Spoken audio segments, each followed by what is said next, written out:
to the first episode of Pathfinder Heroic Outlaws. So, my name is Josh. I will be our game master and or dungeon master if you prefer. We have ourselves a portion of our players who are going to be taking part in this campaign, but we have enough to do a session, and that's where we're going to start off with and bring everybody into the fold accordingly as to their availability. So that means you will hear some different names, hear a few new characters coming into play, and maybe even hear some of the existing characters die. We'll see how that plays out.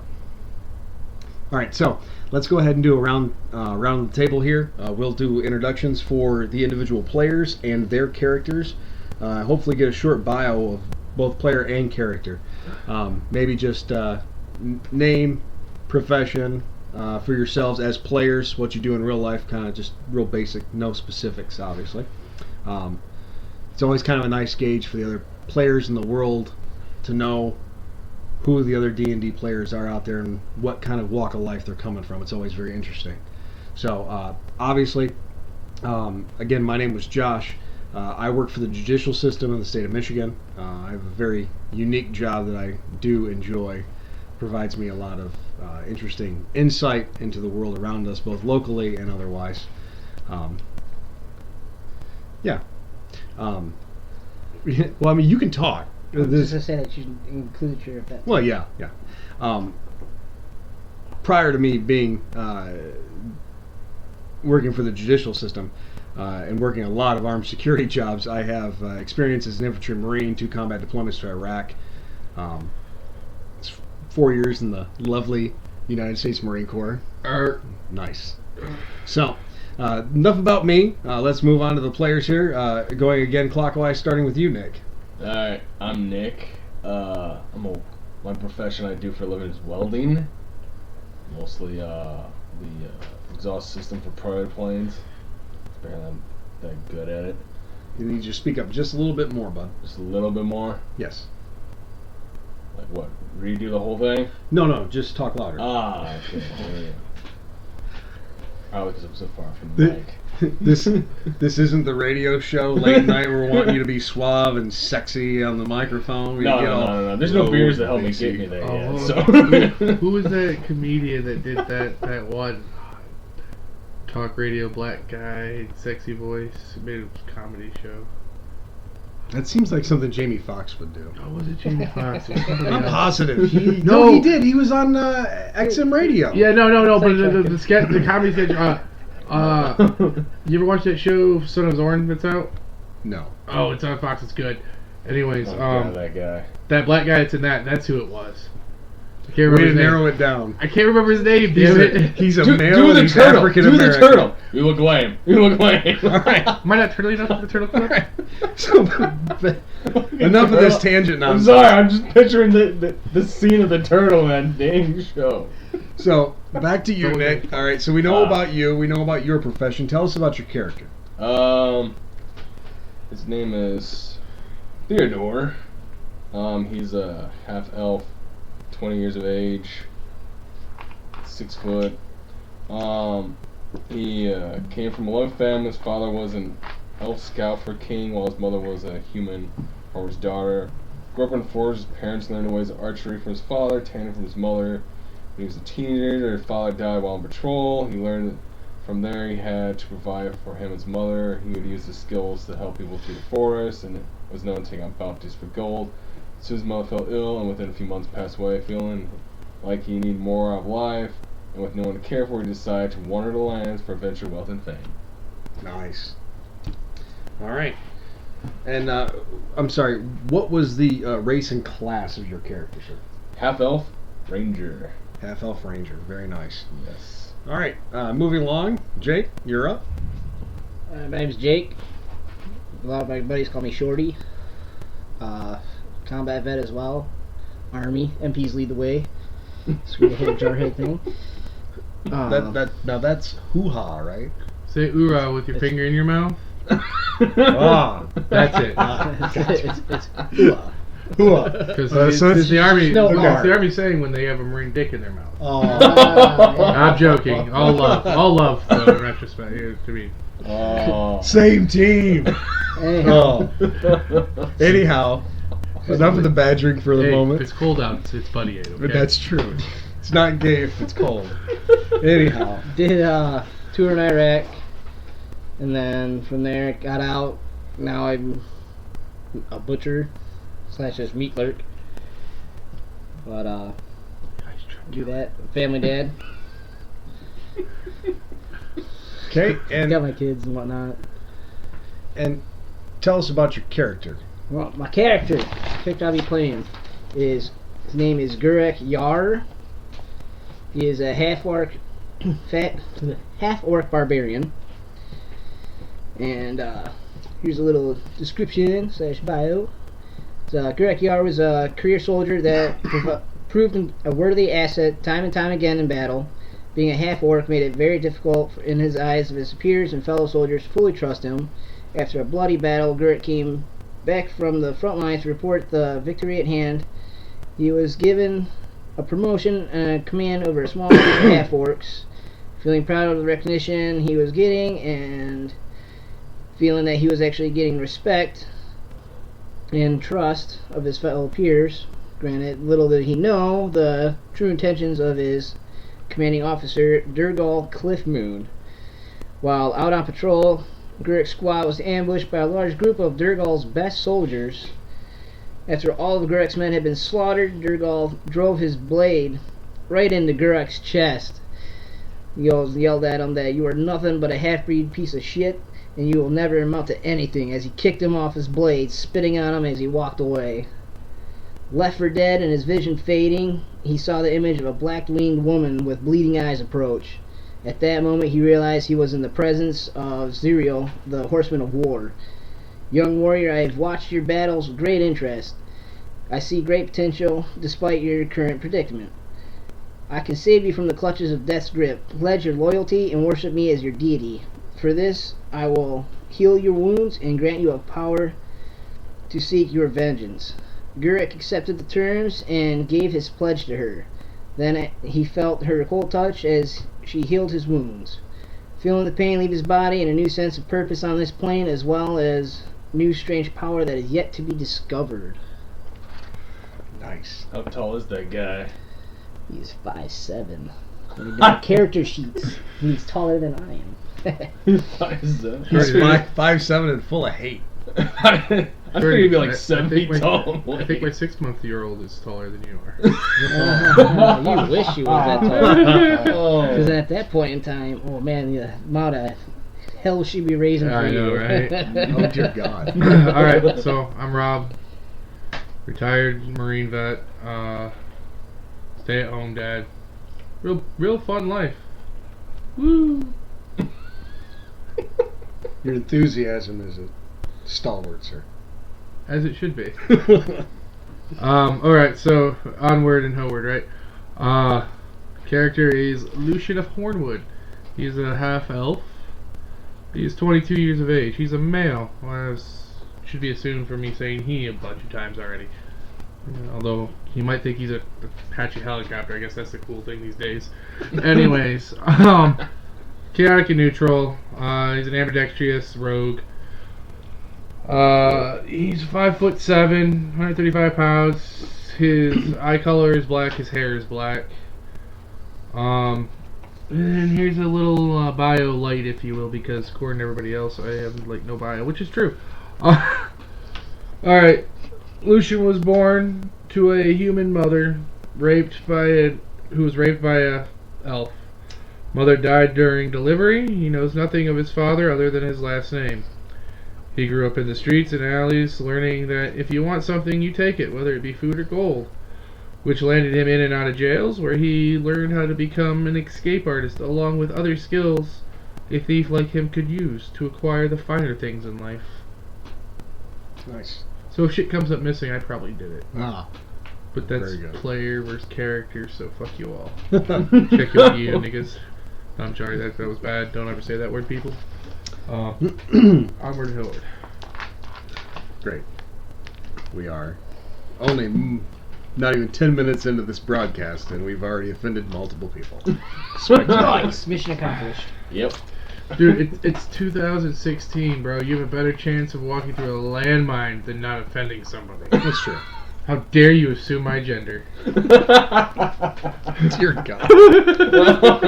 One of those nights. I need my safe space because I was triggered. Wow. It's over there in the This- corner. This has taken an unexpected turn. BLM, Bowel Movement Lives Matter. Good God.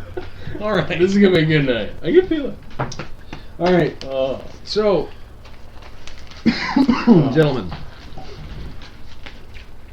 now that we are acquainted with not only the players as well as their characters, we will go ahead and dive right into this. So, at this time, each one of your characters have been drawn to a particular town, or small in size, but not minor in any capacity. It has all the modern amenities, for the most part, that you could hope for in a small civilization. It has a great section. It is naturally hilly, mountainous terrain. It also is right on the water's edge. And this is the town of Oakhurst. Now, in our town of Oakhurst, the reason you all have been drawn here individually is because there's one thing that every one of your characters have in common. You all seek to better yourselves financially. I think we can all agree on that, yes? Yes. Well, of course. Alright, so all of you have unique trades and abilities, and those unique abilities and your past experiences lead you to believe that you might be pretty good as adventurers and travelers.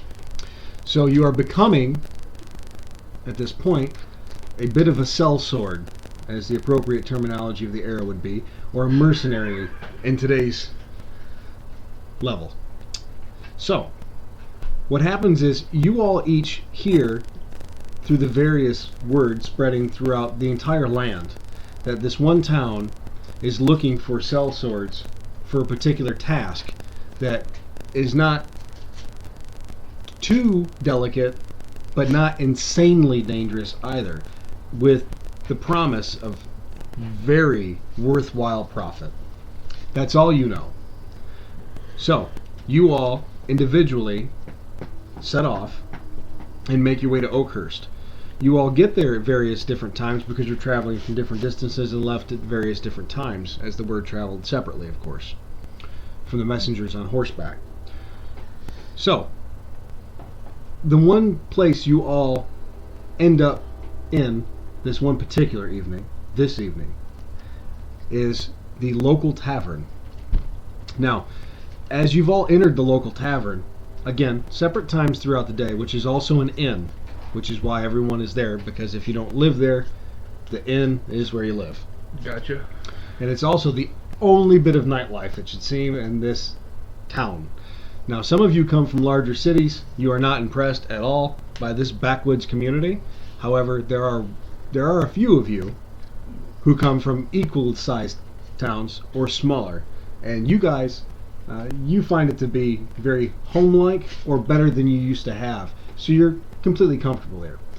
From your short amount of time in the town, you will all know that there is a very, very obvious guard force that guards the town. It is the Oakhurst Town Guard Force. They are a unit that is former Chilaxian army, which, as you all well know, years and years ago, there was a massive campaign, and the army of Cheliax went on the offensive to defeat its enemies and left some of their units staged in various areas with troops and supplies to make sure that they had wherever they needed in the event the enemy would try to come back. That has been the better part of 2 decades ago. However, the guard forces, what became guard forces, got turned into guard forces for these other towns and cities. They still keep their training level at the highest level of the combat veterans that are still employed by the guard forces, the ones that have not retired and went back home. So, these are not your average town guard, which is just full of tomfoolery and stupidity. These are majority of them are battle-hardened veterans from combat. They're very alert. Some of them may even suffer from their version of PTSD. They are a force to be reckoned with. So you get the immediate understanding and acknowledgement that these are not the average city guard that you're used to seeing from wherever you're from. However, the other thing that's unique about this town, although primarily humans, because there's near on 900, you saw a sign when you walked in the front gate. There's 2 gates to the city. All the land around the city is boarded up via logs, and it's fenced in, except for 2 massive gates along the major road that cuts through going north and west. Or I'm sorry, north and south. And on the west-hand side of the town is the actual waterfront, is the river, where there is docks.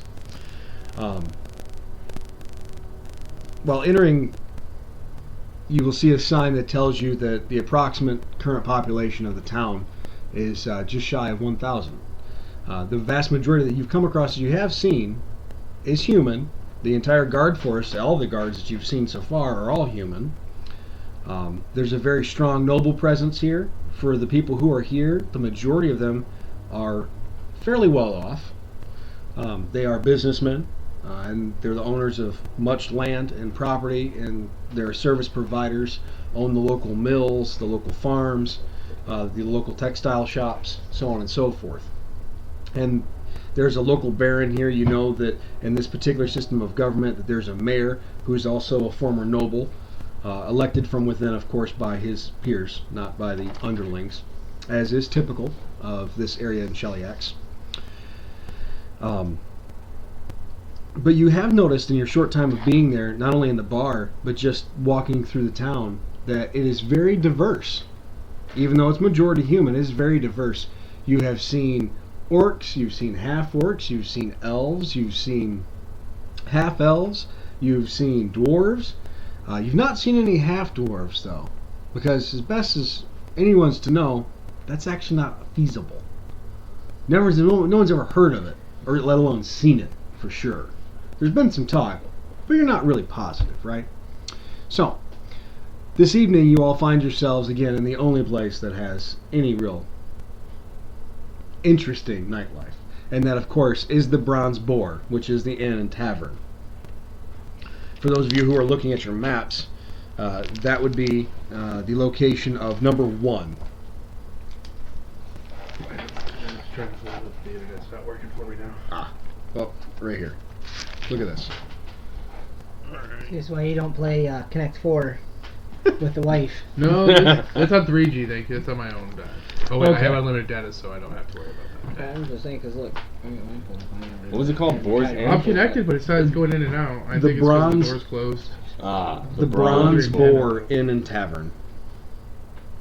Okay, so while you're in there, See, it's number 1. you've sat there, and I assume you guys are, maybe for those of you who are open, you mingle with the locals in the area and the other travelers of the sort, having some drinks, enjoying yourselves.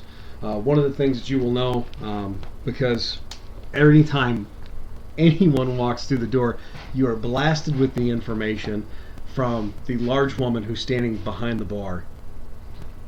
She tells you all, welcome, welcome, come in. My name is Jane Menson. Excuse me. You will notice that Jane has an angular face with copper hair, green eyes. She wears modest garments, and several pouches hang from her belt. She seems very kind, but is very direct. From a couple of interactions that you viewed with her, you get the impression that she is in fact kind, but she takes no bullshit from anybody. You can tell this is her establishment. She runs the place. So it's basically a You bartender. said she was a large woman? Large for a human female in height, Okay. not in girth or width or Okay. anything So like that. tall. She's tall, yes. That would have been a better choice of verbiage. Yep. So, and of course, as any good tavern does, this tavern also happens to have a local bard. This bard, also female, and quite fetching as it were. Her name is Mary Goodwee. She's also human. Mary has braided black hair, large brown eyes. She wears fine clothing and a feathered hat.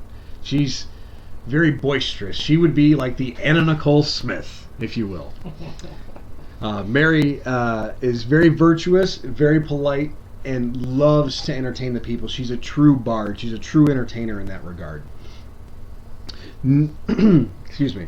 Neither Jane nor Mary, as far as you are to be able to tell, neither of them are armed in any capacity.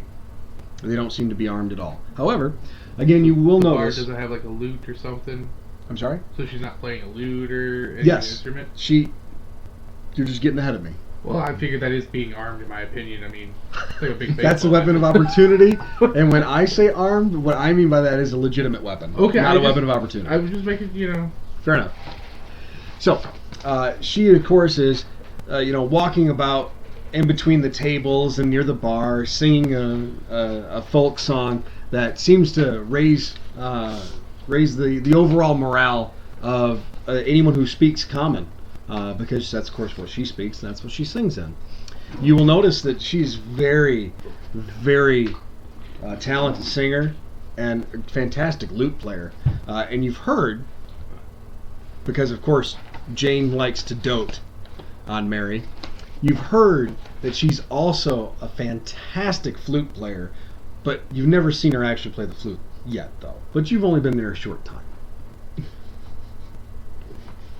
So while you're sitting there, you will notice, as you look around the bar, you have mixed company, as it were. You have people at the bar, you have people at tables, some standing near the fire, at the at the fireplace, and at the hearth, drinking. Everyone seems to be very merry, very happy. No one seems to be upset in any capacity. Everyone's having a good time. Everyone's having some good meals, some good drinks. While you're there and you're looking around, you will notice there are plenty of off-duty yet still armed officers from the guard force. Now these are just standard guardsmen. They're no one in particular special. Are they partaking in beverage, if you will? Yes, they are enjoying the merriments, as it were. Alrighty then. I just need to know that because that Right. lowers. Certain inhibitions. Yes. Yeah. So in case you want to hit on them. I think you should roll. or that they're necessarily not as sharp with what they're. Fair enough. All right. So at this time, I will open it up to the individual players, and for lack of an initiative setup at the moment, we're going to start with you, Rob. Tell me where you're located at in the bar, and kind of what your character is doing.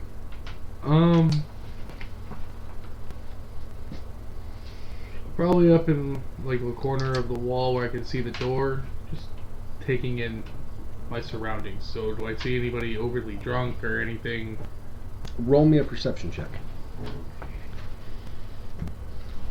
It's a 20, right? Yes. D20 plus whatever your modifier so is. 25. So for a 25, you will notice that there are 3 exits that you can see. One on the side, the entrance you came in being the main entrance, and one to the rear, behind the bar. But you assume, based on your knowledge of how humans build their taverns and inns, that most likely is an interior door, not an exterior door. But the other 2 are, in fact, exterior doors. You've seen other people come in and out of them. You also know, because you're staying in the inn, that there is a stairway on the far side near the fireplace that leads upstairs to the 2nd floor, which starts off the branch of the rooms, which in this case is a very large amount of rooms in this tavern, as it is very, very large. The tavern itself only houses the 1st floor and the open space with a cathedral-style ceiling, but there is a balcony overlooking it that connects to all the rooms. So there's only 2, but I only noticed that there's like 2 floors, or would I have noticed that maybe there's more? Oh, you can look straight up and see that there's a walkway on the 2nd floor. Matter of fact, your room is on the 2nd floor. Basically like Okay. a Western tavern you walk into. Yeah. Yeah. Yeah, very similar to that. Alright. So you've ran your perception, you've seen what you've seen, Everyone's having a good old time. Nothing out of the ordinary that you notice. Is there anything else you're particularly trying to look for? Yeah, is there anybody like who's had a little too much per se, but not necessarily to the point where they're kicked out, but clearly... Not that you can tell, but you also know that it's still early in the evening. Okay, is it? Alright. And then at that point I'll just kind of continue observing what's going in and out, just kind of... Just taking it all in. Yeah. Fair enough. Jake, what is your character doing? Greg is actually talking to Jane, asking for the strongest freaking ale she's got. Oh. She looks at you, and she smiles very happily. And she asks, do you want the strongest, or do you want the second strongest? Like, knock me on my ass strongest. Okay, I hope you're ready for this. You won't need many of these. I guarantee that. She gives you a very large smile. She walks back to the other side of the bar. She pulls out a gigantic stein. And by the look of this, you know automatically that she is handing you an authentic orc-size stein. This is not an average human stein. This thing is too big.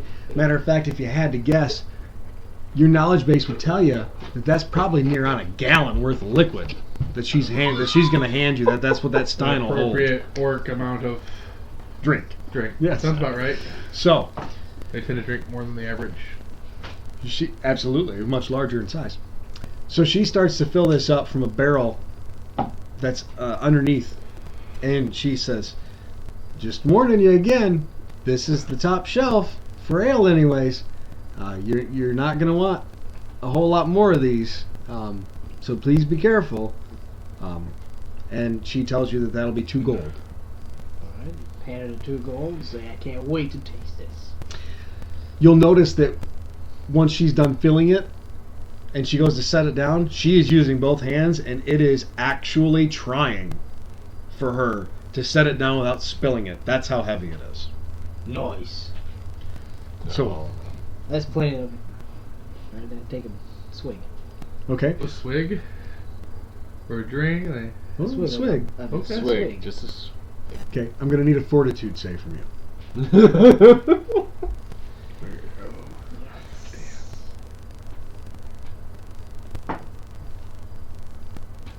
So let's put else for you. That would be a 10. You rolled a 10.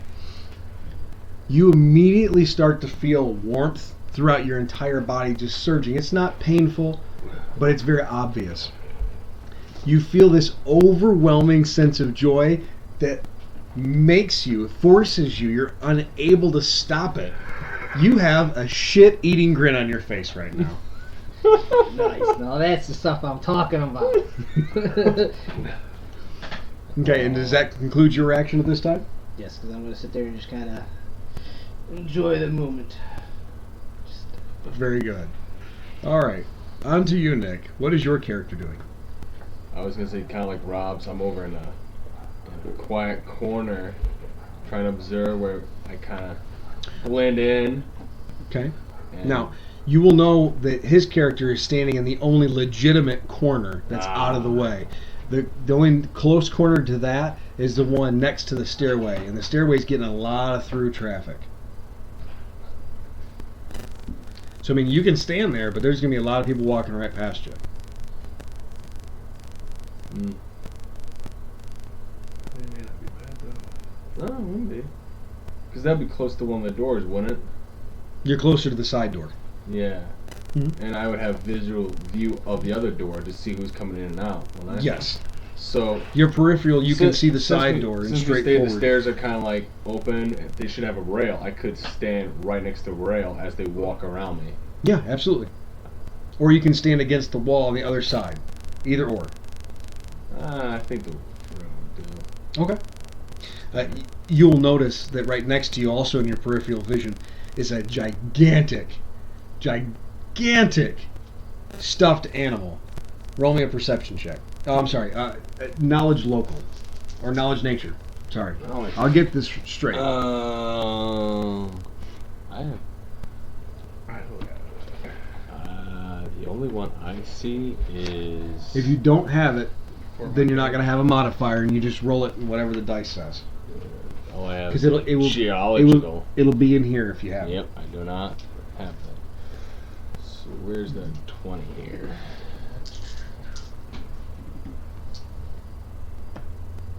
A 1. Nothing. It was about to be like a 19 and it just went, goes, that's a cool bear. You look at this thing and you think to yourself, that's got to be fake. And you are sure that it is fake. My great hunting skills.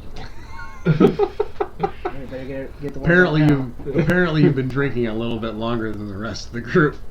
Alright. So, does that conclude your actions? I was gonna say I was smoking too, but yeah. Oh, okay, what are you smoking? Just normal tobacco? Or? Normal tobacco. Okay. I'm wondering about the tobacco now. Apparently the person sold to me. I should have known by the braids in his hair. Like, wait a minute. Hippie elves. Yep. Can't trust them hippie elves. They'll get you every time. Yeah, especially when he's rubbing himself. So, just at this time, you guys will notice that the main doors bust open. 4 men, very large, all human, come walking up and walking in. 2 stay directly at the doors, holding them open and blocking the path for anyone trying to exit. The other 2 walk firmly straight into the crowd and separate the crowd. Then 3 more men walk in. One is dressed obviously in very fine raiments. It is very obvious he is a noble.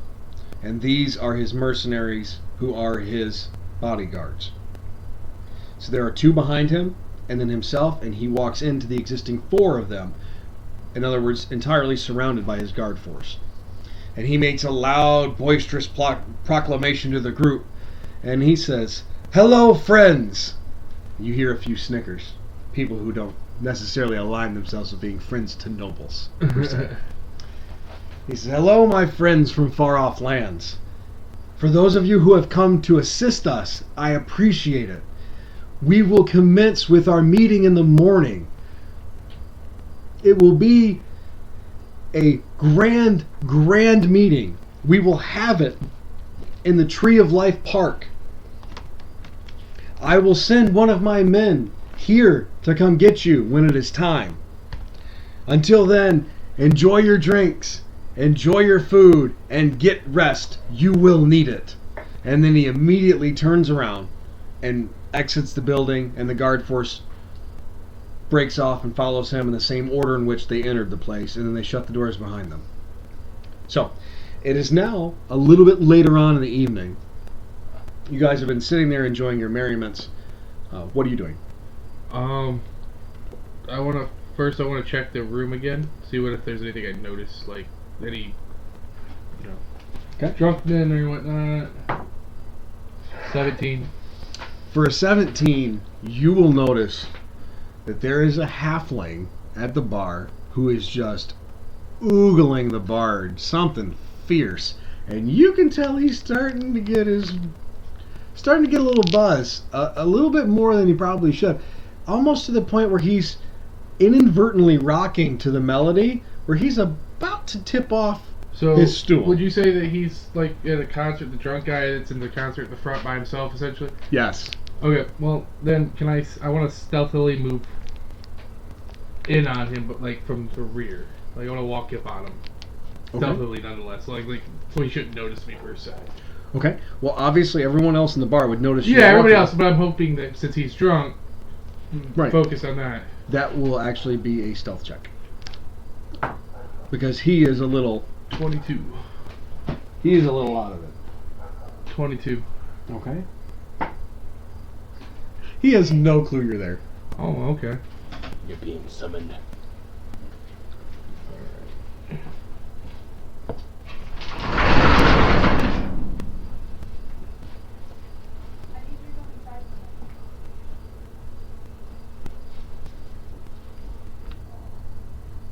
Go ahead. Alright, now that I'm up on them, I want to do the perception to see if anybody's kind of looking our direction, paying attention much to what we're doing, or if they just think it's part of the crowd music, minding their own damn business. Right. So I'll roll 20. A 10. You rolled a 10 for perception? Yeah. What is your passive perception? Passive? I do not have a passive. Yeah, you do. I have perception. Right, but the passive is just whatever number it is. Oh, so 2? No, it would be 8. 8, okay. Okay, so your passive is an 8, and you rolled 2 A 1, which that. would bring it to... Oh, you rolled a 1? Yeah. But Okay, alright. Just for future reference, if you ever roll a nat 1, a natural 1 on the die, you have to let me know. Okay, gotcha. Because that's super bad. Just like, in the same token, if you roll a nat 20, a natural 20 on the die, you have to let me know. Because that's super great. Gotcha. So, Yeah. you can't tell a fucking thing. And Okay. it's exactly as you remember it looking. Nothing seems out of the ordinary. Alright, well, then I'm still gonna go for it. I'm gonna use my sleight of hand and try to steal some shit off him. Okay, do a sleight of hand check. 12 plus 7, 8, 18.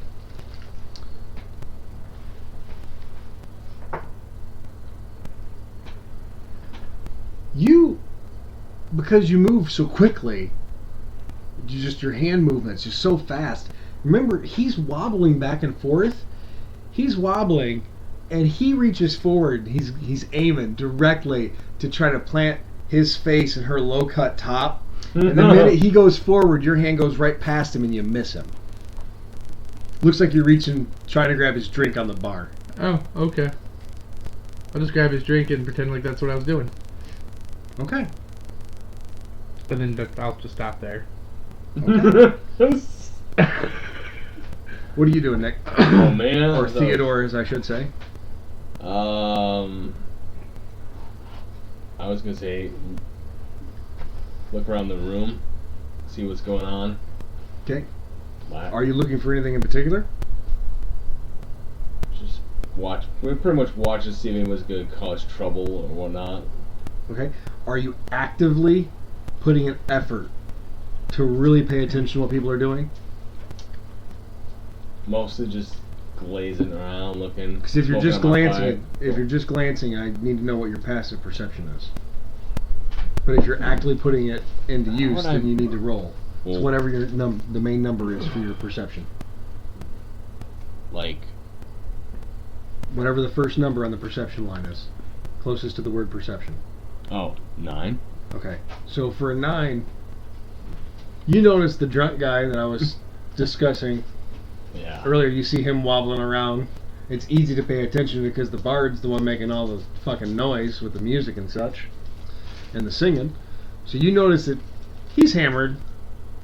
You see Lucian. Obviously, you don't know him personally, but you see Lucian walk up, and best you can tell from your angle, looks like he's trying to talk to somebody, maybe even order a drink. But nothing else of interest. But you do hear some pretty fantastic So laughter. I'm not going through the neighborhood again. Cub Scout. You did hear some fantastic laughter coming from a couple of tables that were butted up together. At those tables are the guards. They are having a grand time telling stories of combat and the general monkeying around that is innate to their job. And then you also hear them tell a interesting, quick story about one of their officers who it's very obvious to you they do not respect in any capacity. I'm a little intrigued. Okay? What are you doing now that you're intrigued? I decided to find an empty table nearby and have my back turned to them. You will know that there's no empty tables Dang. in the bar. There's someone at every single table. Now, not every seat is taken at every table, but every table has someone at it, at least. These. Okay, so everybody at every single table. This table is butted up. So it's packed with 8 guards in total, 4 at each table, and the 2 tables are pushed together because they're just square tables. So you have 8 guards sitting around a table, laughing and joking, hammering How on their close on their am I to breastplates. them to hear them? You're like 6 feet away, and they're not talking quietly. Oh, well then why move? Why even? I just pay attention to them and wonder who they're gonna name and who they don't like. Give me a listen check. Ah, I didn't see listen when it was on this sheet. Like literally. Like even when I made a character, Scroll I up, did not please. see a listen at all. Hang on, I might be thinking of 5th edition. I don't have a listen. Okay, then just do another perception check. That's what I think it goes under. Well, Yeah. 20? And plus whatever your perception Oh, modifier dude. is. So we got 9, 16, 25. So for a 25, because you're actively listening now, you're paying attention because they've perked your interest, obviously. You will know that you hear them telling specifically about this one true asshole of a man. They're referring, of course, to one of their lieutenants. And they are referring to Lieutenant Amer. Amer. You hear his name. They call him Fat Amer. How do you spell that Amer name? A-M-E-R. A-M-E-R.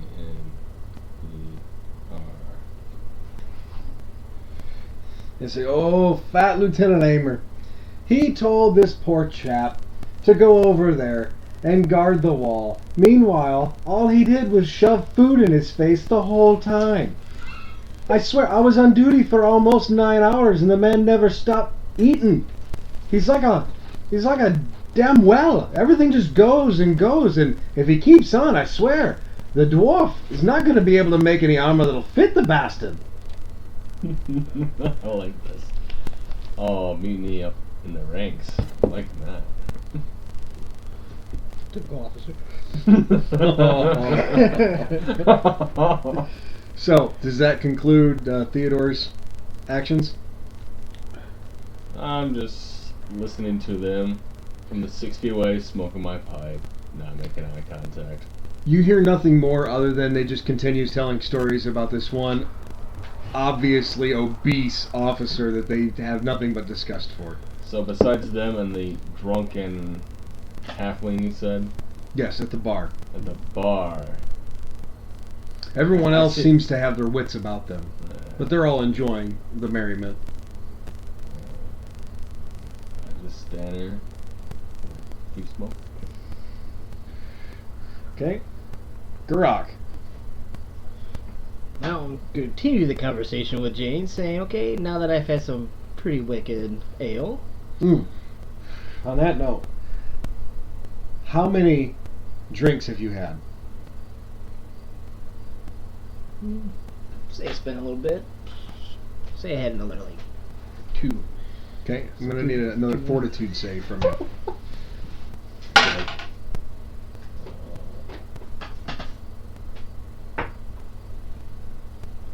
Nobody needs to incur negatives for continuously drinking, though.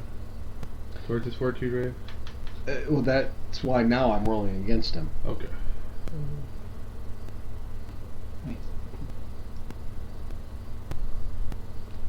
Yeah, 21. You are equally as happy as you were, yet you do feel more of the warming sensation. Again, nothing unpleasant. You feel just as happy as can be, and you still have this just stupid, shit-eating grin on your face. And for half orc, yes? Yes. For a half orc, you can tell that this is really piquing your human side more than anything, because it's really bringing out your emotions, and the orcs aren't really good at displaying their emotions. So it's definitely answering your human nature to be very sociable. And so you're God. able to be more articulate than usual, and your inhibitions are, of course, lowered. So now continue with your conversation. Nice.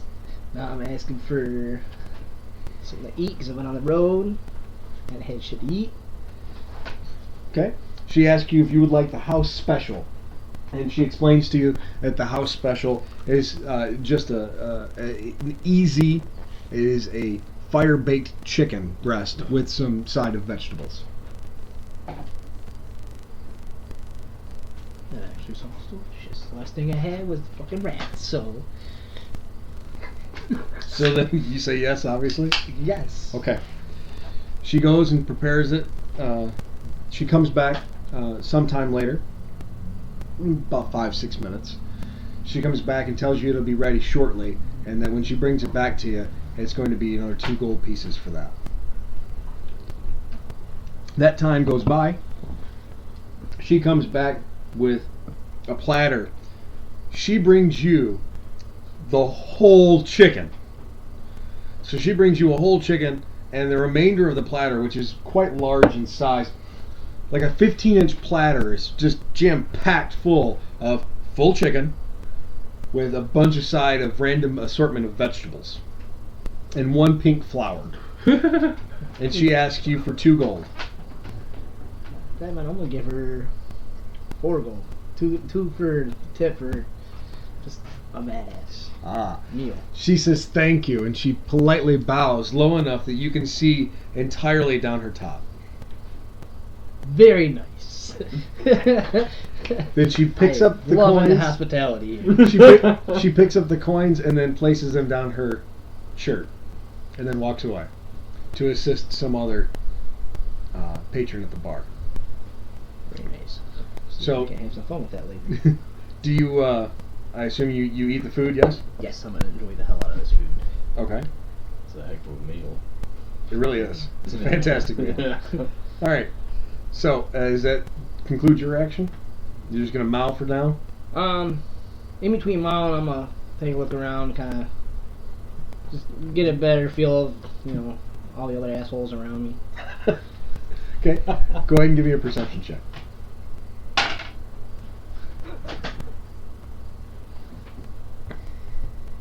Shit, wrong password. Okay. Well, actually, what you're going to need to do on this, because you're starting to get inebriated, you're going to need to roll this at disadvantage. And by that, I mean you're going to have to roll your d20 one more time, and whichever number was lower is the one you have to go with. I'm tracking. Okay. Okay, so it's still the same what it was. That's convenient then. Oh yeah. Definitely. That would be a 5. You notice that there's still other people in the bar, and everything seems to be going accordingly. Your chicken's all you care about. You're really enjoying your meal, and whatever this ale is like the best thing on the planet. Like, you're not sure. You're not positive, but you're sure that this is without a doubt the best alcohol you've ever had in your entire life. I'm definitely gonna make sure I get a keg of this bitch before I fucking leave this shithole. Okay, now does that conclude your action? Okay.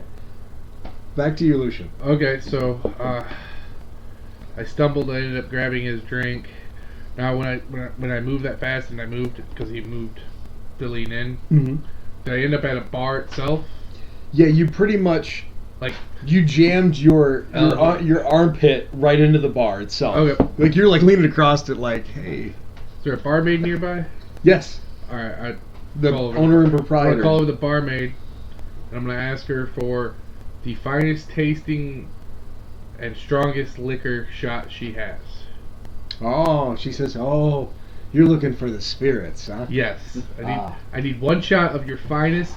Because see, my theory is I still have this dude's drink, and put a shot in the drink, and we're gonna go from there. Okay. She tells you, okay, the finest is a touch expensive. Are you prepared for that? Well, I'm prepared to hear. Well, I mean, if you want the highest and the best, that's going to be 30 gold. For 1 shot? Yes. Deal. Okay. She scampers away and gets things ready, and she walks over and she has this bottle. And you notice this bottle is very dust caked and is almost entirely filled. You immediately get the sense that she has just provided you with the best shit in the shop. Okay, yeah, that's what I'm hoping for. So she pours you a shot of it, and you will notice that it is the deepest purple that you have ever seen in your entire life. Okay. And she tells you that'll be 30 gold. Alright, I'll hand her the 30 gold. Okay. And then I'm going to take that shot and pour it into that guy's drink. Now, are you trying to hide it? Yes, I'm using... Because she's standing right in front of you. Well, well, I don't care. I'm not hiding it from her. I'm hiding it from me because he should see me from what I'm guessing is the angle. I'm not hiding it from her. I'm just pouring it. Yeah, he's sitting next to you just... He's looking now, yeah. Yeah, that's saying he's not paying attention to me. No. So that's what I'm... He doesn't even know you're there. So I'm putting that shot into his drink. Okay. Because that would still be peripheral vision for him, Yeah. you're going to have to roll a sleight of hand. Alright. 4 with a +7, so 11. You get the majority of it in there, but some of it goes on the bar. It happens. She looks at you, because of course she watched you do it. She goes, "Oh, is that your mate? You're trying to get him all swashed?" I'm gonna say yes.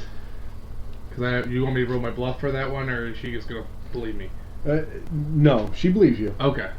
She has no reason not to. Okay. You're standing right next to the guy, and she has no reason to think otherwise. So my answer there is yes. She smiles and she goes, "Ah, you're a good friend," and just walks away. Alright. Let's see. I'll end for there for right now. Let somebody else go. Okay. Do you move away, or do you still stand there? No, I'm gonna prep to hand him the drink when my next go around. I'm just gonna let somebody else move their story a little bit. Okay. Back to you, Theodore. What are you doing? Now, should I mention at this point, if you don't have anything that you want to be doing, you can just hold your turn. You know, that's all you got to say, and we'll move on. How late in the evening is it? It's now, you will know that it's been at least 3 hours since the noble came in and made his announcement. You're about 6 hours from daybreak. Oh. So it's fairly late in the evening. I think Theodore will go get some rest. So he's going to retire for the evening? For the evening, yeah. Okay. That way he's got plenty of energy in the morning for whatever the nobleman has to offer. Fair enough. Okay. You go to bed. Roll me a d20.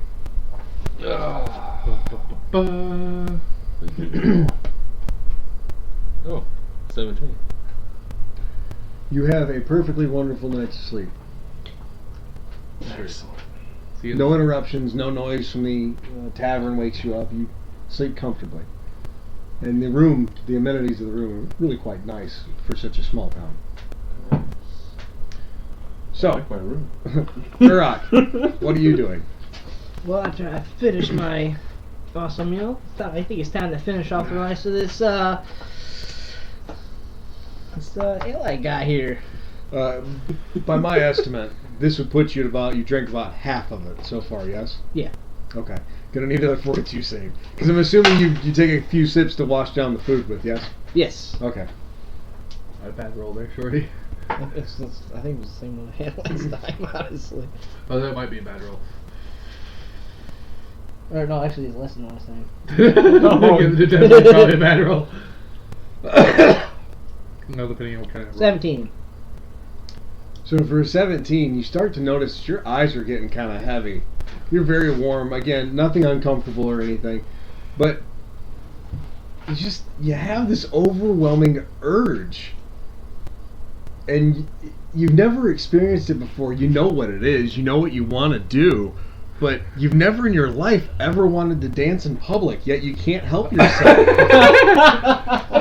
And you get up and you start dancing by yourself. You're just dancing to the tune that Mary's playing. Dude, so I'd like to have sort of like dancing over towards Jane's direction. Nice. I like how my character goes to bed and he misses the whole. Okay. Now again, Jane is the proprietor of the bar. Mary is the one who's the bard. Well, I'm tracking. Okay, just making sure. At this point, I. So you're going after Jane. Alright. Apparently she's a good service.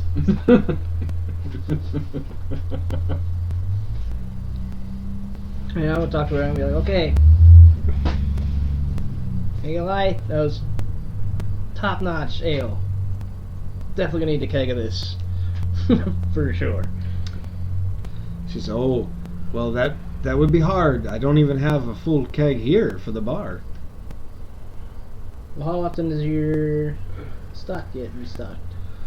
Well, it's not on a typical schedule. The man who makes it at his own brewery only comes through every 3 or 4 months, and it's close to time for him to return. So he should be coming probably within the next few weeks. Now, is he local or was he? No, traveling salesman, you see. Ah. Very good. Well, I'll definitely need to. Hopefully, I'm still around to get some of that. If not, this whole dancing shit's weird as hell. Oh, but you're so good at it.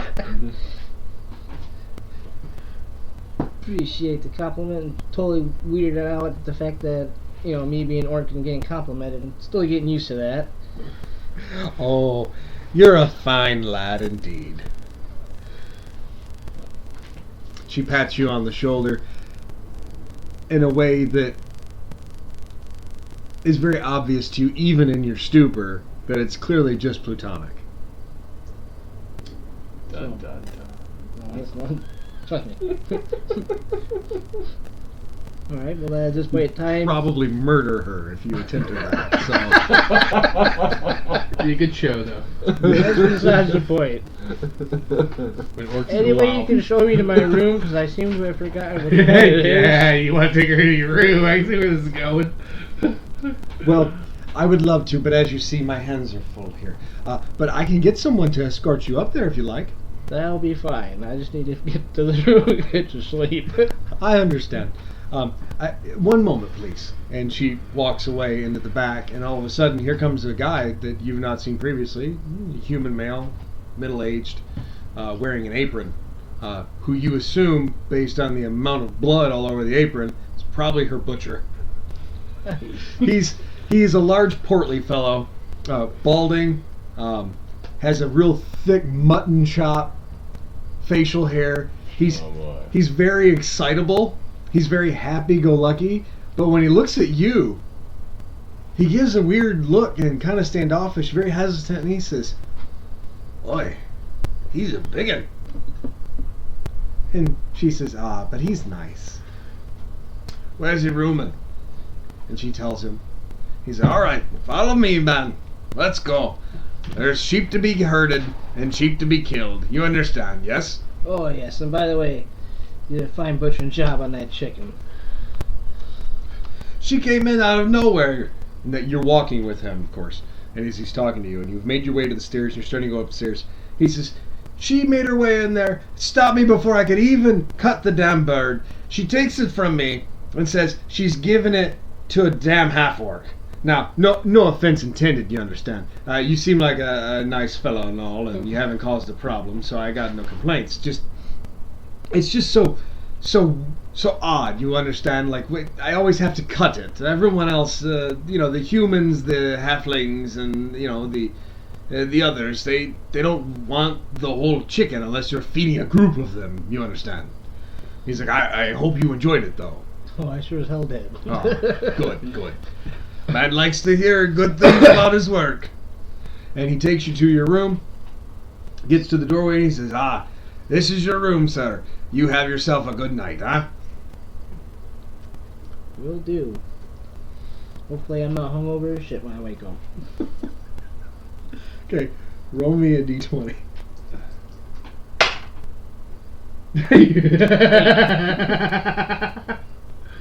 I'm sorry, I didn't hear you. 8. Alright. So, as soon as you walk in, He shuts the door instinctively. There's zero light in this room. You've never walked in this room before. So you immediately trip over what is the small end table that's just beside the door. Like, you don't injure yourself in any meaningful capacity, but it's definitely a little startling to you. You didn't expect this. You're kind of in a dark room. You've bumped into the furniture, and now what? Technically, what my dark vision of. But you're also inebriated, and that messes with your depth perception. And blurred vision. If you're not seeing Cracking. double. So, make my way to the bed. Oh shit, this is some good ale. Can't wait to get some more. Okay. Now, roll me a d20 for your sleep. Natural 20. You have the best sleep of your life. You are unaware of the remainder of the world. You have no woes. You do not wake up to any of the sounds. You have the most delightful dreams where Jane is just feeding you grapes and pouring that delightful liquid directly into your mouth. Oh, So you're having a wet dream. Awesome dream. Okay. I have to change the sheets. Alright, so I'm gonna hand that drink over to the drunk guy that I was dealing with earlier. Yes, to the halfling. Yes. So that's what I'm doing. Okay. So do you like bump him, like to get his attention? What do you do to gain his attention? Or you just shove the drink right in his face? I turn to him and like tap him with his drink. Like kinda like on the shoulder, drink in hand, like, hey, here's your drink. Okay. He turns around, kind of irritated because you've now taken his gaze away from this beautiful woman who is singing to him with the chest just right eye level for him because he's short. He looks at you and says, "Hey, what are you doing, man? I'm having all the fun. Oh, what's that you got there? And I just hand it to him. Oh, much obliged." He slams it straight back, slams the cup on the table, almost to the point, because it's a wooden cup, almost breaks the fucking cup. He swings back around so much so that he falls directly into the floor, face plants. He's unconscious. Okay. I'm gonna The bard looks at him, looks at you, and goes, "Well, it was going to happen sooner or later." And she just walks away and keeps playing. pick him up and carry him out the exit, like as if he was my drunk buddy. Okay. Oh. You get him to the exit. I'm gonna take him into the alleyway behind the building, Okay. where immediately I'm going to search him for any golds or any treasures on him. Okay. Let's see here. Give me a... Well, I guess it's going to be a perception check again. Because you don't have a search. 18. So 26. You find a small amulet. You find 15 gold pieces. And then you also find a couple of keys. Couple keys. You assume to his domicile.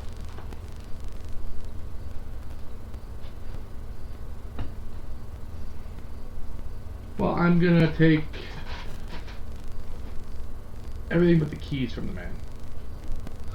Okay. His amulet and his gold. Any weapons he may have. He's completely unarmed. Alright, well then his gold and his weapons.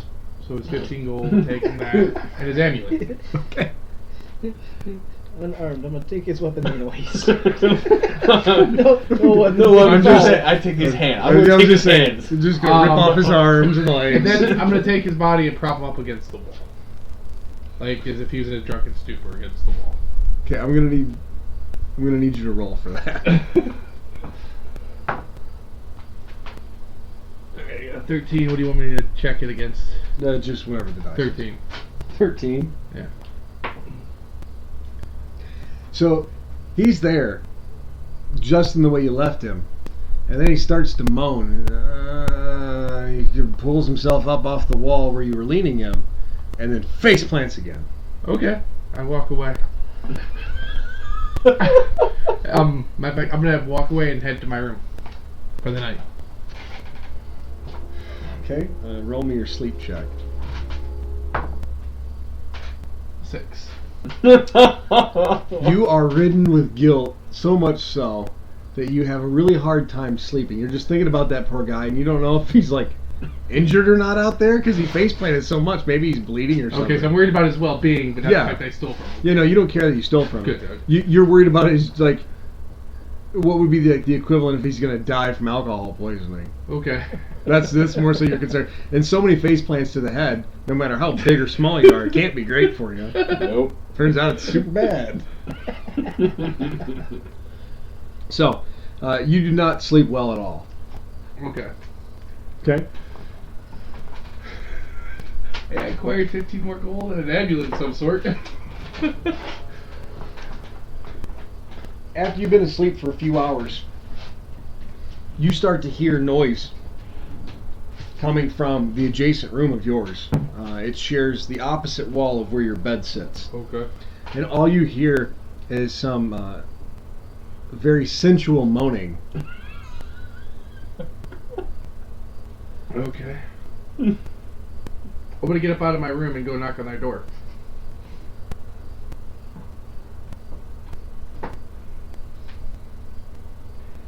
So, a very large guard comes to the door and says, "Can I help you?" Can you take your ruckus down a bit? I ask. The noise. You're getting it down a little louder, and I'd like to get some damn sleep. Like, can you muffle that bitch? I say. As soon as you say that, his very seriously irritated look changes to a big smile. And he goes, "Let's see what we can do." There's only a few more of us, and then we'll be on our way. Gotcha. I'll go back to my room. Okay, roll me another sleep check, because I assume you're going to sleep, yes? Yeah. Okay. 13. You sleep much better from this point on. without moaning. Wasn't it moaning in the other room? I'll pull that bitch. I thought it might have been a half orc. I don't know what dream. I wasn't sure what was going to come behind that door. Okay. So, 5 a.m. rolls around. It is pre-dawn. All of a sudden, you hear someone walking down the hallway. Now, Gurak, you recognize the voice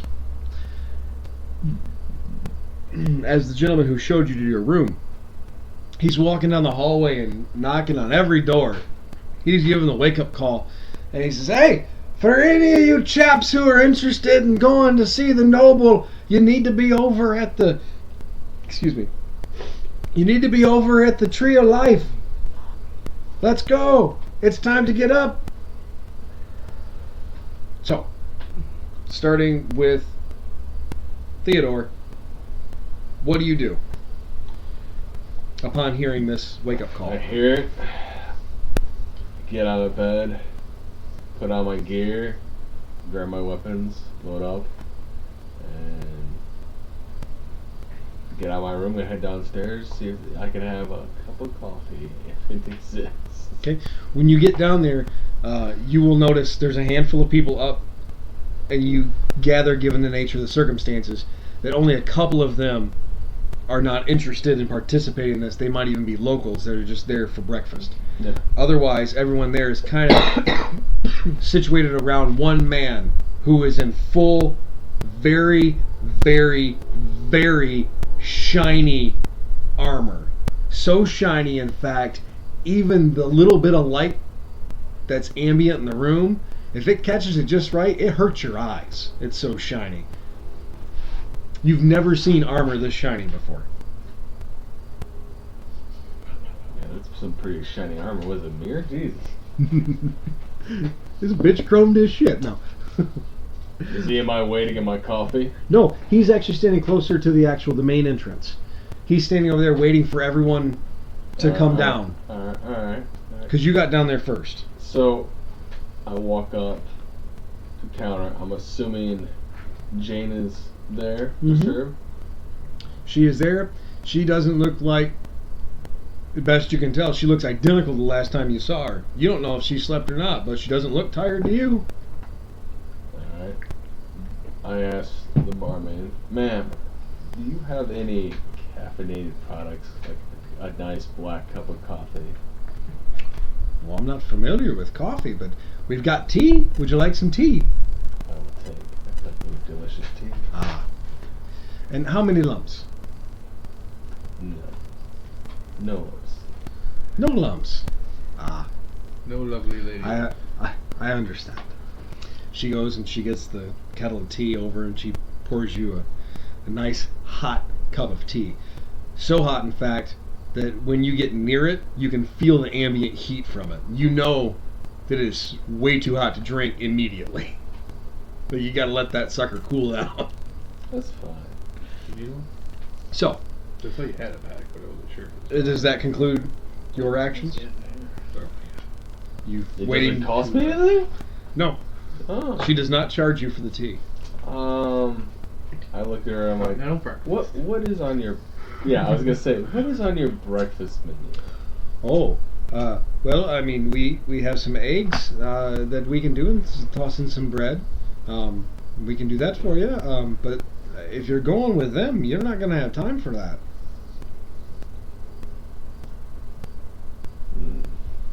I'll have to skip and just go with the tea then. I don't want to be late. Okay. Thank you for the tea. Oh, and before I go, the man in the very polished armor, do you know who he is?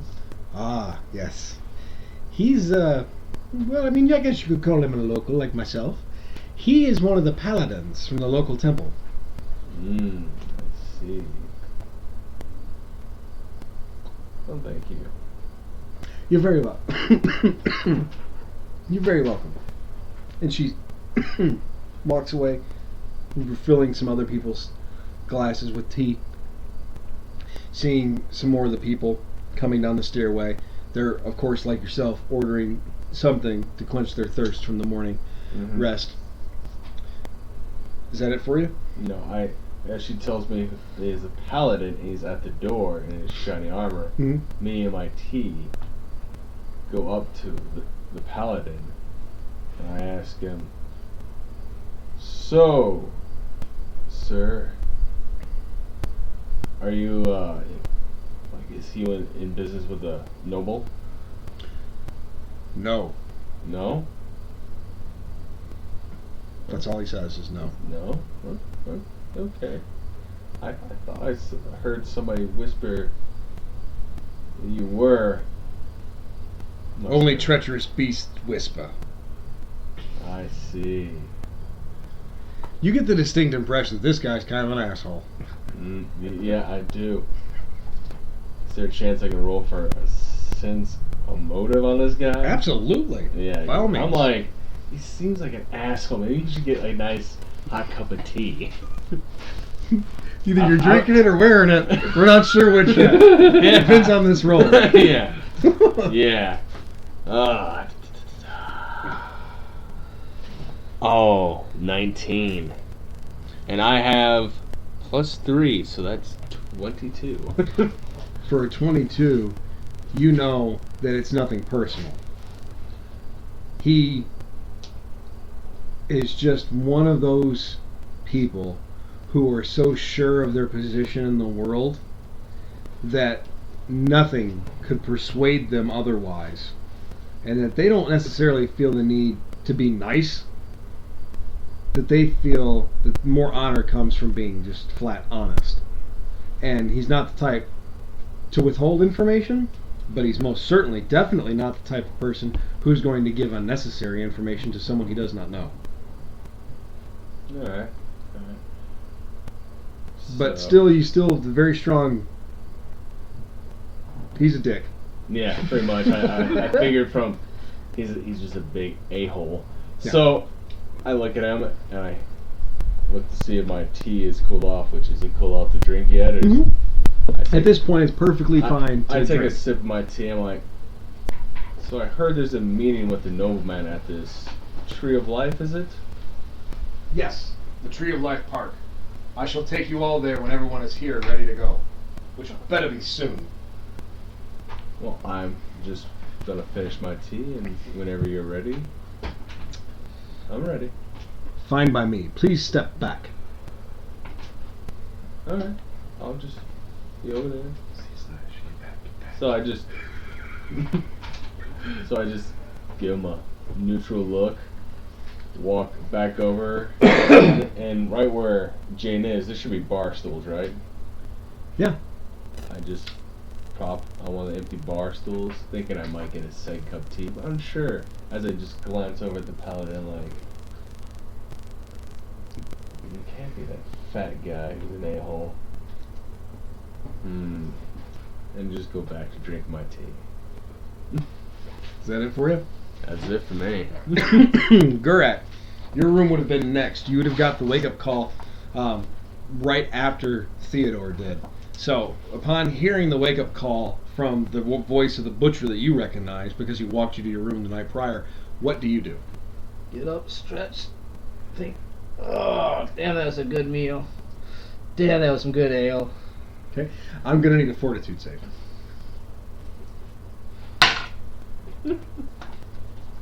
Thank you. You are not hungover at all. You feel perfect. Perfectly normal. Well, he did have the best sleep of his life. Yeah. And also the food. Orc. That too. Yeah, and the orc part doesn't help. It doesn't hurt none either. Help. She must slag. Woo. At that point in time, stretch my fucking legs, so I'm getting kind of fucking cramps. Okay, so. Mosey on down, head over to Jane, hand her my empty water skin and ask how much it would be to fill that with that ale. He's taking it from the road. She says, you do know you're not supposed to put anything but water in these, right? I understand. Unless you have anything else I can use that's kind of portable. Portable, you say? She touches the bottom of her chin with just her index finger and middle finger and looks inquisitively down at the bar. Turns around and looks underneath the bar. And goes, ooh! And walks over, grabs something from underneath the bar, from one of the interior shelves of the bar, and brings up a jar that has a lid to it. Now, this lid is a cork-based lid, but it's a standard jar like you would use for like jams or jellies. And she goes, "Will this do?" It should work just fine. Okay.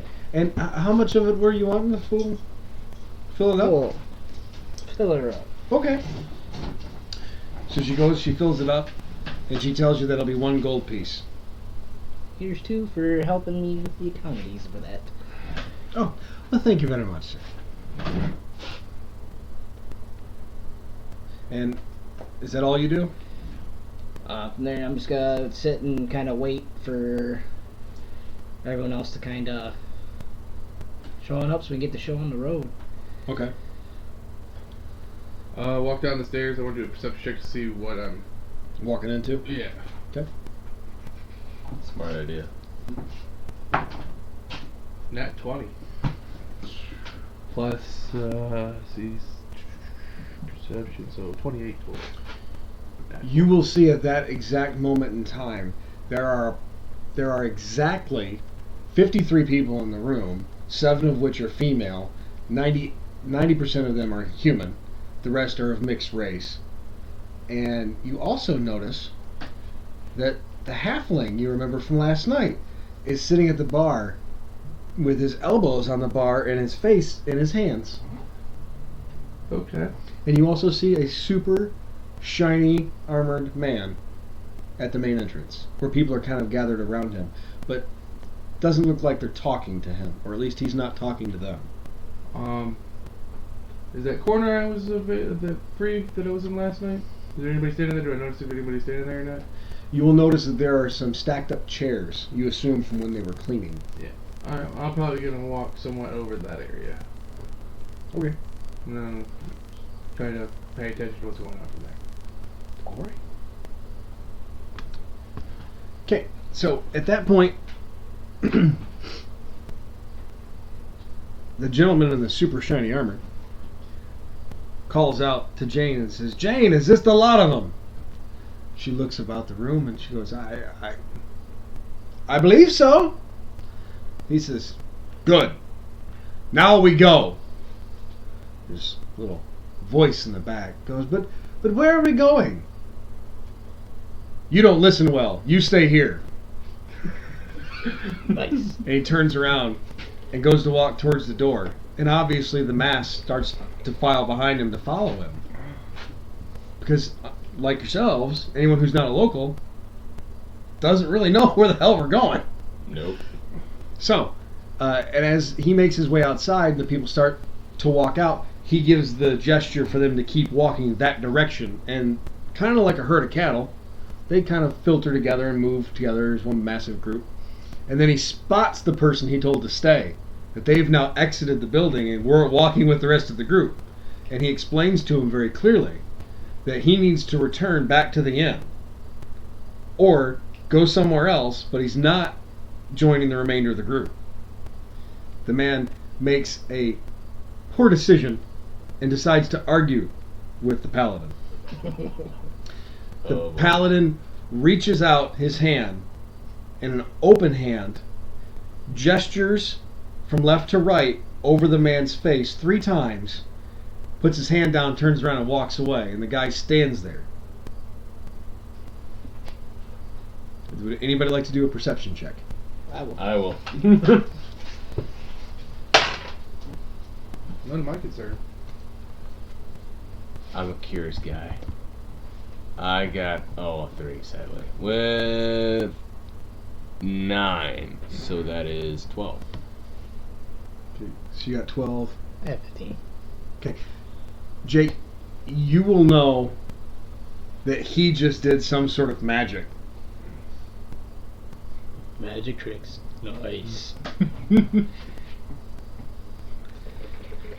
And for the listenership at home, you ought to know that this was the equivalent of the Jedi mind trick. Sound like it.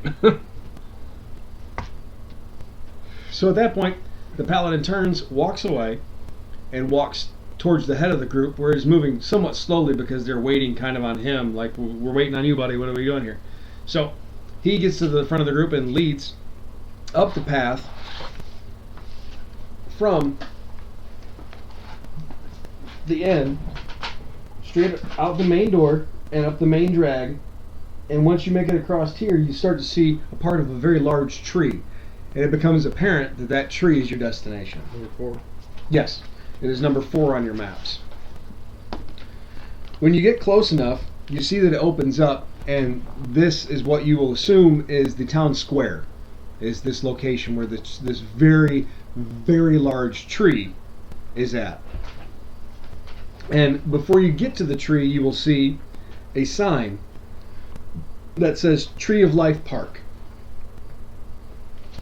You will see a small set of benches in the outlining area that are set up and angled toward a small podium. Standing at the podium, on both sides of the podium, are 2 guards, human guards, in full plate armor, just standing there. You do not see the noble anywhere in sight. As you get up there, the paladin turns around and tells everyone to sit down. Now, there's only 4 benches, approximately 6 people wide. Each bench is only 6 people wide. There's no way everyone is going to have a spot to sit. What do you do? I'm gonna stand in the background. Okay? What are you doing? I'm just gonna stand in the background and watch. Okay? I'm gonna find a fucking seat. Okay. Roll me a d20 for a perception check to see if you can find an open spot. That would be a 5. Oh, yeah. Okay, for a 5, you notice that there is a large enough spot for perhaps a halfling to sit, but certainly not you. So what do you do? Can I see like what types of people are sitting there so I can? Yes. There is a male elf, a dark elf specifically, dark in skin tone, sitting on one side, and on the other side is a very, very, very beautiful human female in the tightest leather armor you have ever seen in your life. And she wears it very well. Well, in that mind, I'm gonna knock off that dark elf. I'm gonna sit next to her. Do you actually assault the elf? Knock it off the bench. That's assault. That's assault. Roll. Combat phase. Combat phase. Combat phase. Let's do this. Let's do this. Combat phase. From a paladin. I feel like in the we're in middle of the combat town phase. square. Okay, so You're just unarmed. you're gonna just like push him off the bench? Yep. You going like full force, or are you just giving him a nudge to let him know GTFO? Full force. You full force just flinging this poor bastard off the seat. Oh god. He's throwing his weight around. Yeah, that's what I like from an orc. Okay, so you push him, and he goes off the bench. However, to your surprise, he does not come close to falling down. He turns around, sizes you up, and tells you you're lucky that there's a paladin here. Otherwise, he knows how to deal with your kind and gives you the most heinous shit look you've ever seen from an elf. Can I do a perception check since this commotion's going on? Absolutely. Same here. I wanna. Nat 20. You are full privy to it. Like you're standing like from me to you away. Okay. You've witnessed all of this. Now, these two that are having the conversation, is the paladin involved yet? No. No. Can I do a stealth move up to the guy that he just angered? Like walk up to him stealthily, like so that the angered guy doesn't notice me? Well, he would be looking almost right at you. Well, I would From the angle. I would think he'd be staring at Shorty. I was Right. in the back, so I figured maybe But- move it up behind him. But they were at the front, right? So say this is the bench. He walked over and pushed the elf this way. Okay. You guys are standing right here. So the elf was standing and turned around. So he's facing the vast majority of the group at this point. So you would have to be now and towards the front of the podium or way over here to be out of his peripheral vision. Okay. So anything in here is in this direct line That's why of I'm sight. saying stealth, because I figured maybe I could, without him noticing me. You up to his You're flank. gonna have the You would whole have group to. looking at you. Well, you'd have to though. go almost all the way around the area to get around him, so that he wouldn't be able to see you. Okay. Yeah. And it's broad daylight at this point, and there's tons of people around. Yeah, dude. There's no. I mean, you can do it as a free action. You Hey. can walk around, but Anybody else in this commotion like seem to be focused on him in this commotion? Anything else? yeah, everyone really close is waiting for someone to get fucking hit. Okay. Well, I'm gonna walk up to one of these people that are friggin' rubbernecking. Mm-hmm. That ain't paying attention, Mm-hmm. and I want to do a sleight of hands to see if I can't pickpocket him. Alright, I rolled a 9 plus my other 9 for perception. So do I see all this commotion going on? Yes, you are fully privy to it. You don't hear what the elf is saying because the elf is not speaking loudly, but it was more than loud enough for you to hear, and that's all that mattered. So you don't hear what he says, Do I see the but you reaction can. Oh yes, you. of everyone, including the paladin? Yes, Oh, the paladin does nothing. he just gives the same smug look. His countenance does not change even Has a he little. seen the interaction? Yes, So, anyways, he's very much aware of it and has done nothing about it. Along with everyone else, including the guards? No one has done anything. No, I mean saw the interaction. Oh yeah, no. Everyone there, save a few that were stuck behind all the tall people in the back. Alright. Everybody else is very much aware of what happened because it's the only thing that's happening. well, So that's see- all I see? Yeah. All right, now that one of these people are, like I said, can then move up. I want to move up behind one of the random people that are in there that aren't paying attention to me, that are paying attention to the commotion, and I want to do a sleight of hand on steal something. Okay. Or touch you. Roll your sleight of hand. Nat 20. Are you serious? 20. Yeah, I shit you not. Shorty just watched. That's a nat 20. What is I'm successful on this one, and it actually comes out nat 20 with a plus 10, so it's a 30 overall, Josh. Okay. One of those 20s, man.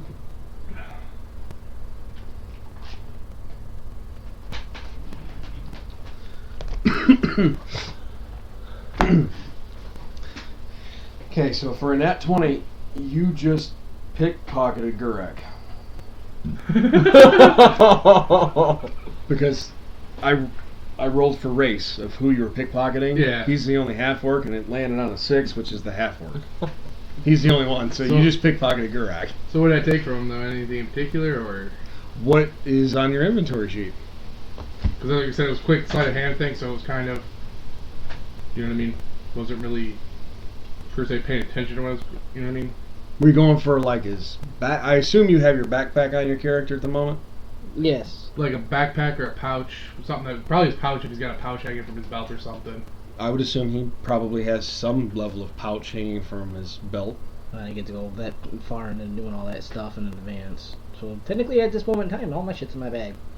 Okay, That's a hell of a lot, so- she's got a backpack on. But you don't have anything on your person, other than maybe your I weapons. got my weapons. Okay, so are you attempting to take one of his weapons, or are you attempting to take something out of his bag because he has nothing else? Out of his exposed? bag, something out of his bag, because that's especially if it's out of his backpack, it's less likely. Okay. So something out of his bag. Rough estimate of types of things. How many things do you have in your bag? How many categories of things are in your bag? Like, technically 4. So roll a 4-sided dice then. Okay. What is the fourth thing?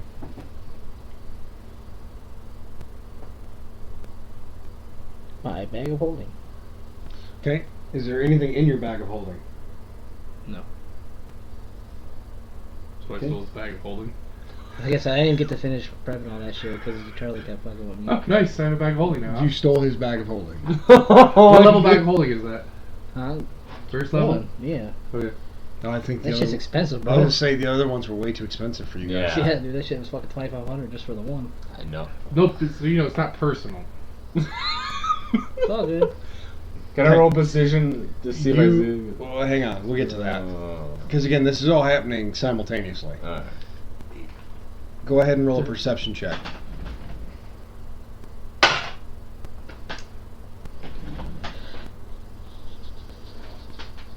That would be a 9.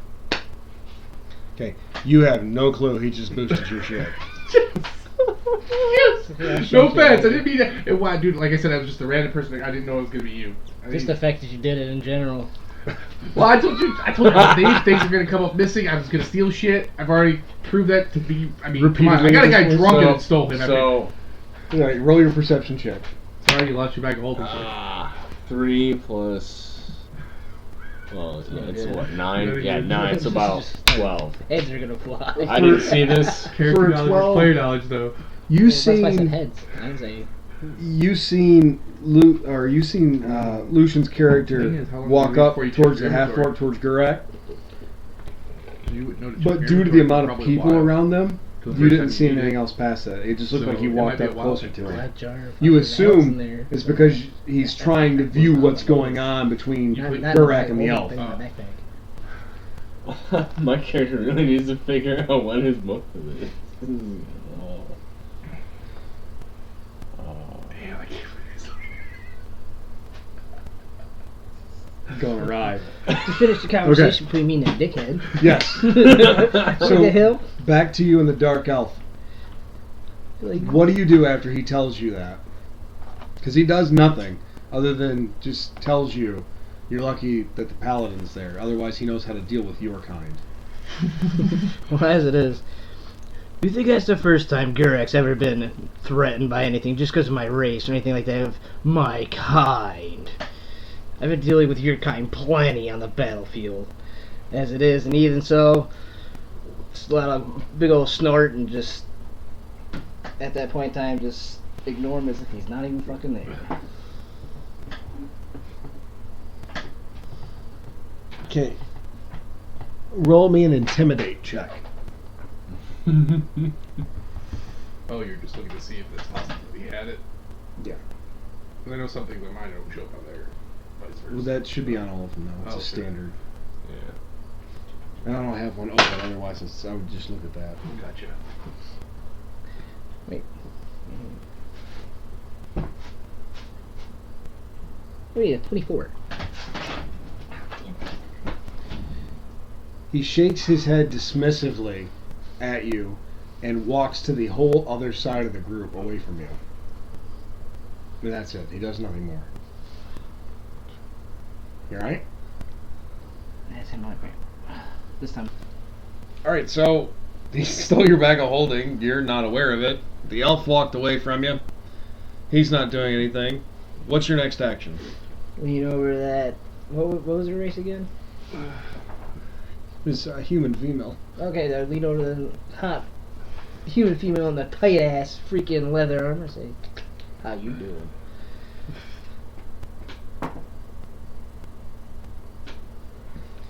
She looks at you, raises an eyebrow curiously, looks back at the elf, looks back at you, gives you a half a smirk, and then faces forward again. She does not say anything though. Good up for me. Okay. I sit and wait for shithead noble fucktard to show up. Okay. I'm gonna move my way back out of the crowd, or back through the crowd towards the back area, like away from the scene of the incident. Okay. Anything else? No, I don't believe I just wait for the shithead to talk.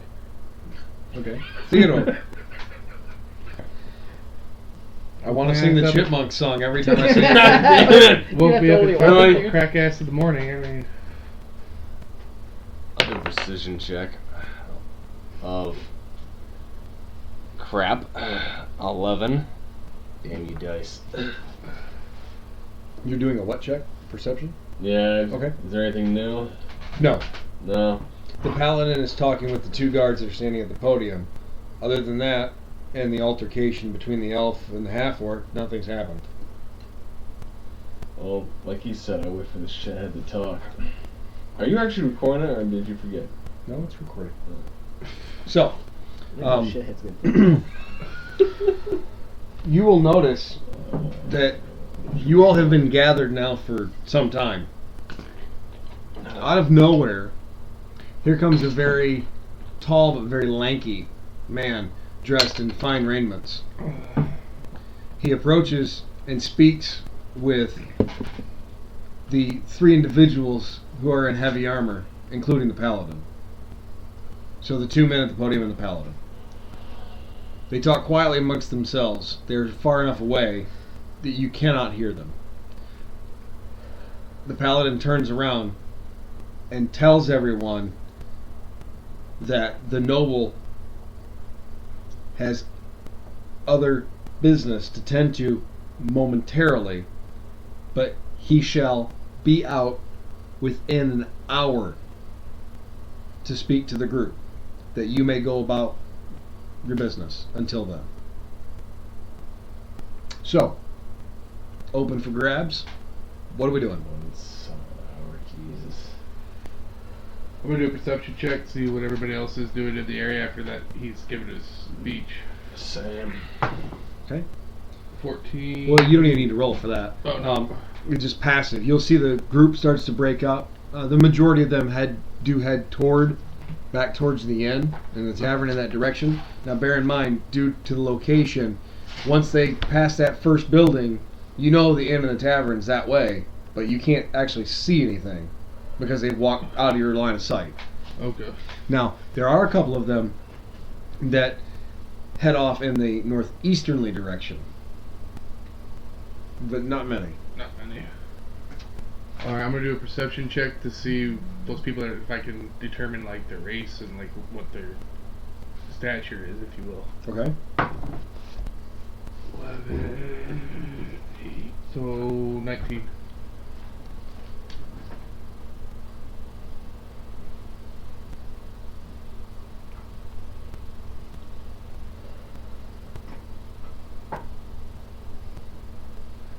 Okay. So, you see one female dwarf in that group.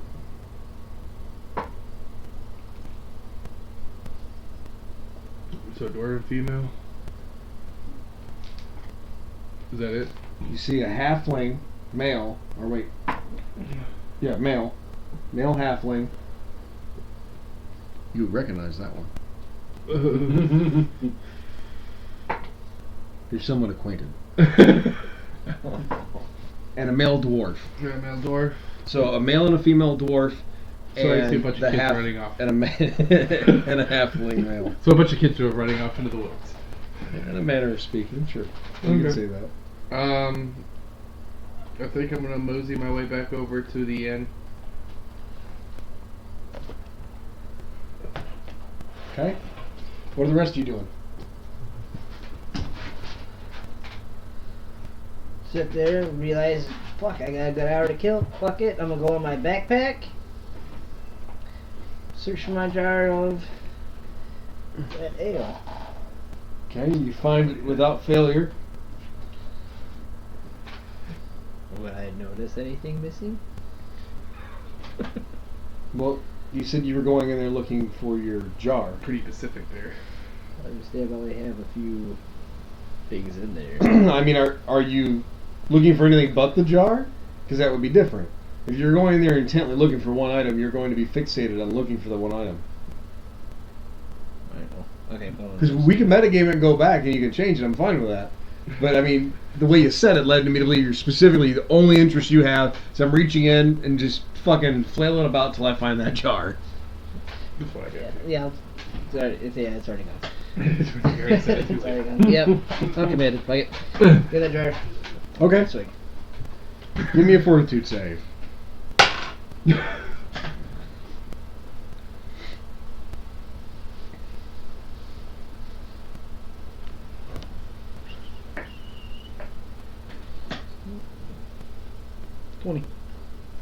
Or 21.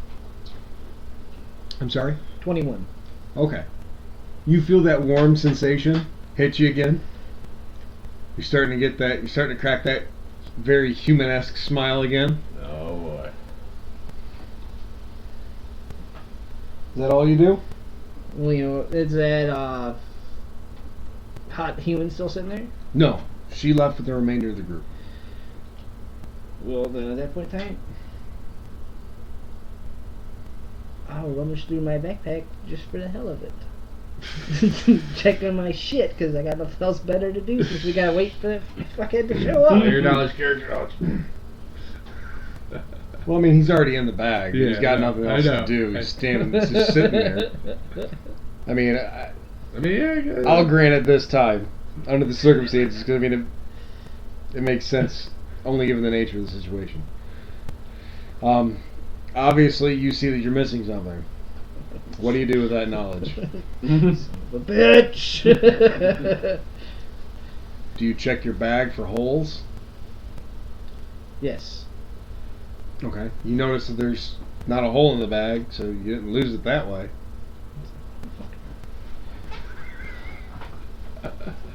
Jack my shit.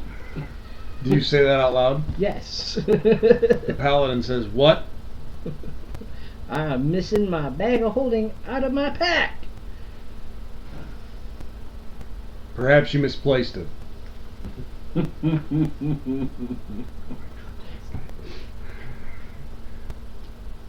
did drink a bit last night, but I'm pretty sure that I checked my shit before I left. The other two guards that are standing, the mercenaries that are standing next to the podium, look at each other and they just start chuckling. The paladin shoots them an immediate look and they stop laughing immediately. Like they cannot stop any harder laughing than they just did. Like it was a gut-wrenching stop. Oh. Oh boy. So since you guys are laughing, is there anything in particular I should know? They look at each other, they look at the paladin. The paladin gives a gentle nod of his head forward, indicating that they may answer your question. And the one looks at his buddy and he looks back at you and he says, not particularly. I just thought it was funny. We actually were enjoying a bit of merriment last night as well. Do you guys have any of that really good shit they got? To what are you referring? They have a lot of good.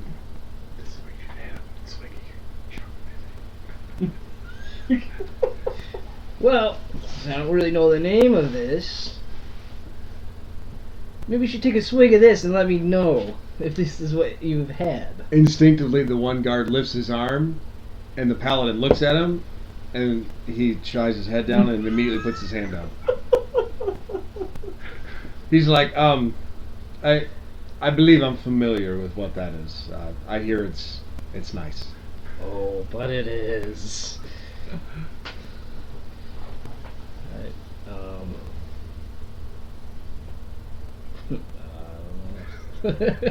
got pissed that my bag's missing. Well, are you going to attempt to like search the area for it or anything else? Are you going to return back to the inn? You going to go through the town? Well, since I Just got sit there some and wait? time, I'll backtrack and head back to the inn and see if I happen to leave it in my room. Okay. On your way there, if you'll consult the map, you'll see that when you're walking back towards the main entrance, now that it's daylight, you will notice that there's a large group of people standing next to the inn, but not actually inside of the inn. This looks like they're standing beside the damn thing. Do you walk around the corner? Sure. Okay. When you walk around the corner, you'll see a small shop that's attached to the inn. The sign on top. It says the Trusty Crate, General Goods. With your Smethers, got company logos and all. Oh, you're gonna love this. Okay, well, I'm gonna walk up, see what the fuck they got. All right. So, as you enter, you smell a very strong scent, incense, particularly. Not the kind that makes you want to gag. Like it's actually somewhat pleasant. Okay, I was gonna say not that. I mean, girly shit. it's not to your orc sensibilities. It's not good to your orc sensibilities, but to your human side, you're like, oh, this ain't that bad. Especially since I got that inflowing. Right. Everything's all good in the hood now for you. Everything's great. So, you will notice that the shop is a stony timber framed building with several stained glass windows that are very high off the ground for a single story. You will assume that is to help not only with letting in light into the building, but also to keep unruly thieves away from breaking into the building. The surrounding yard is filled with statues of mythical creatures from faraway lands that you are not familiar with. Oh, sure, 'cause I got World Traveler. Okay. Roll me your appropriate check for that, which would be knowledge world, I guess. Yeah. Knowledge geography, maybe. Well, local, depending on Whichever I think one. it's Whichever. labeled as, because it gives me bonuses on could be world or it could be local. local knowledge. All right, we'll roll that then.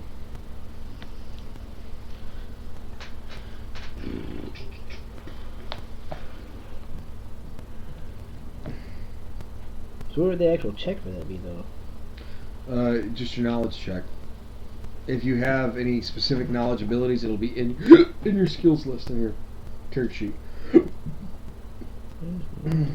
Otherwise, roll a d20 plus whatever your world traveler check gives you. I think it's just a +1. Ha! That'd be a natural 1. So yeah, I don't know what the fuck they are. Yeah, for a natural one, you're like, That's pretty. these people come up with some weird statues. That's all you got. What do you do from there? Do you make your way actually into the building now? Yes. Okay. You have to maneuver, like you're not physically assaulting people, but you do have to push past the group. There's a bit of a line forming, if you will. But you will know that it's not to just get in the store, but these are people waiting specifically on items, like they're waiting to be served when you get in there. Like this is the line for like the register, if you will. Alright. So you go in, and the building on the inside, the interior, is very, very basic. It is essentially just the outskirting edges have all the appropriate shelving from floor to ceiling, packed with everything you possibly think of. It's just basic general goods. To give you an idea, they carry nails, barrels, hand saws, mortars and pestles, small casks, pickled fish, wooden drums, marbles, chestnuts, common wine, vinegar, charcoal, chandler, courtier's outfit, bread, dice, flute, wheat, a sack of wheat, hunting traps, vials of ink, whetstone, parchment, paper, just a little bit of everything. And as you make your way around, you get to the front again where the line has formed, and you see a man, a human male, who is of interesting complexion. He wears an all black suit, but it doesn't look to be a refined suit. It's just a black suit, like a working style suit. And he has this funny conical hat on. You notice that he has very, very slanted eyes for a human. You hear him speak, and you notice he has a very thick accent and seems to have difficulty with speaking this particular version of common. He kind of chugs through it, though. He's a real man's man, just pushes through. At least that's how he might describe himself. So, what do you do? Oh, I'm sorry. The man also has a very narrow face, has copper hair, and brown eyes, because you're standing approximately 2 to 3 feet away from him as he's conducting business with a different patron. Okay. Can I have a little sample of what he's saying?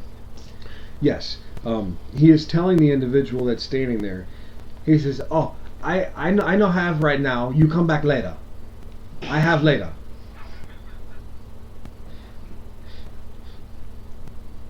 Alright. Give myself a nice little chuckle. Keep exploring to see if I can find anything interesting. Okay. He says, "Okay, you go by now. Next!" And then you are walking away from him, I'm assuming at this point. So he starts to trail off because he doesn't speak very loudly. So do you do anything else? You just keep browsing? Well, I mean, if wasn't in the line, I mean, if I'm... Yeah, you're not in the line at the moment. Cause, I mean, otherwise I'd be like, haha, orc cutsies, so...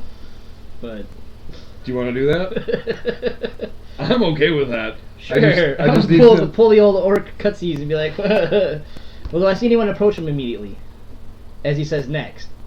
Oh, well, there was a person standing there. However, she was engaged in minor conversation with the person standing behind her. But she just looks at you. You'll recognize this female. This is the one who gave you the smirk. Right. Oh, I apologize. I'm actually just getting through. What's your name? Grekyar. My. And yours? I am Nasmu.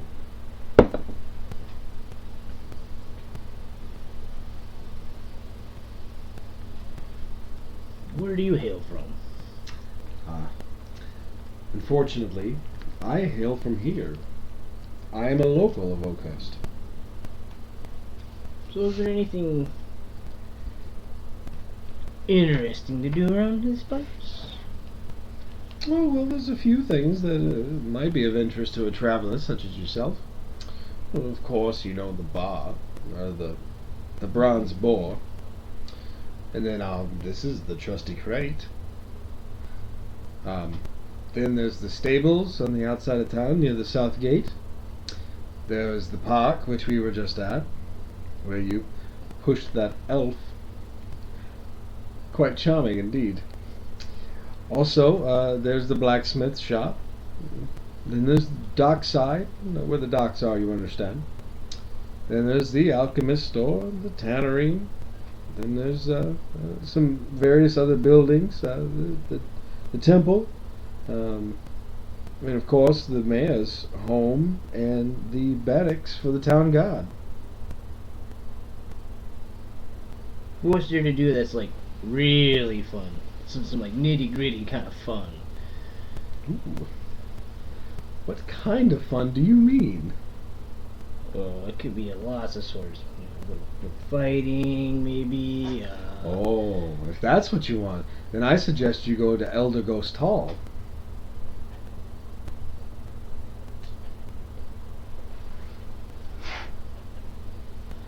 Sounds like a blast. Well, what kind of stuff they do at this Elder Ghost? The Elder Ghost Hall is the Fighters Guild. Ooh. Very nice. And if that's the sort of thing you fancy, certainly a place to find someone to spar with, indeed. Let's keep that in mind. Now, what about something a little more risque, if you catch my drift? I'm sorry, I don't know what you mean. Oh, fun in the sack, I beg your pardon. choking the chicken. I do believe this conversation is over. Right. Well, it was good seeing you again.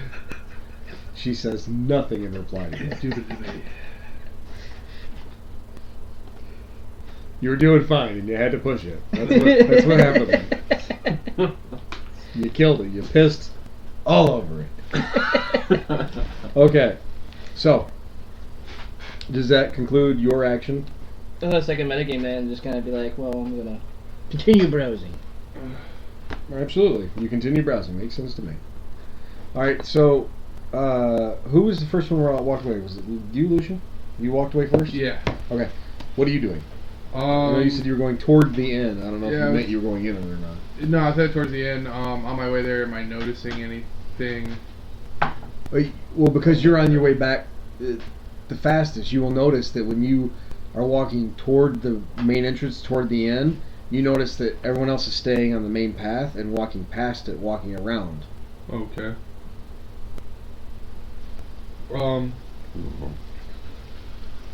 You see a few continue straight on the path, and a few follow the curved path to the left. Huh. Some are heading south, and some are now I heading think I'm gonna east. mosey around the town, like just kind of wander the town. Okay, which direction are you heading? Let's see. So on the map, you're standing in the front of I, or 1 if you prefer. Prefer the map to move. There we go. So I'm at the 1 you said. You're at the corner of the I'm gonna head down towards the docks. So down this way. So you're gonna head to the west. Yeah. This is part of the reason why you shouldn't change the Head towards the docks. That was what I was trying to tell you. So. orientation of the map. Because it's easier to use cardinal directions. Anyhow, so you make your way over to the docks. You see a small shanty of sorts. And an older human male who's sitting there on a very rickety looking chair, just on the dock, with a small stick in his hand, and just kind of flicking it just a little bit. And you are human, yes? Half elf. Half elf, okay. You will know that man is doing the shittiest version of fishing you've ever seen in your life. Like, it is so half-assed, it's not funny. Okay. And that's all you see. Other than that, there are a few small ships, small boats, at the docks. There is, however, multiple large ships out further into the water. Okay. Well, in that case, I'm gonna go from the docks, head north again towards whatever building 6 is. Just heading up that direction. Just kind of like keeping an eye out for the crowds and what I'm seeing. Okay. Like, is there a crowded road that I'm walking, or path that, you know what I mean? When you start to head north again, you're passing, at that point, past number 7. Yeah. Everything up that section is all residential homes. Okay. They're a little different. They're not all identical, by no means, but similar styles. It's very obviously single-family homes. Now, are these no homes- businesses though. Do they have like an alley that runs behind them, like where the trash would be dumped, or? It's just as you see on the map. Let's see on the map. Okay. So there's walk paths and paths that are wide enough for a horse to walk down. All right, and perception, I guess. 14.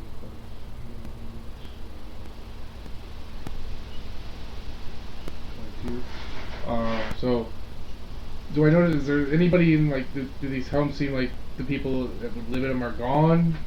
Like, at work, doing things, or, like, do they seem, like... No, they're very obviously currently occupied. You see the kids running around with like mothers chasing the kids, and women out beating rugs and throwing out water from inside the house out of the windows into the street.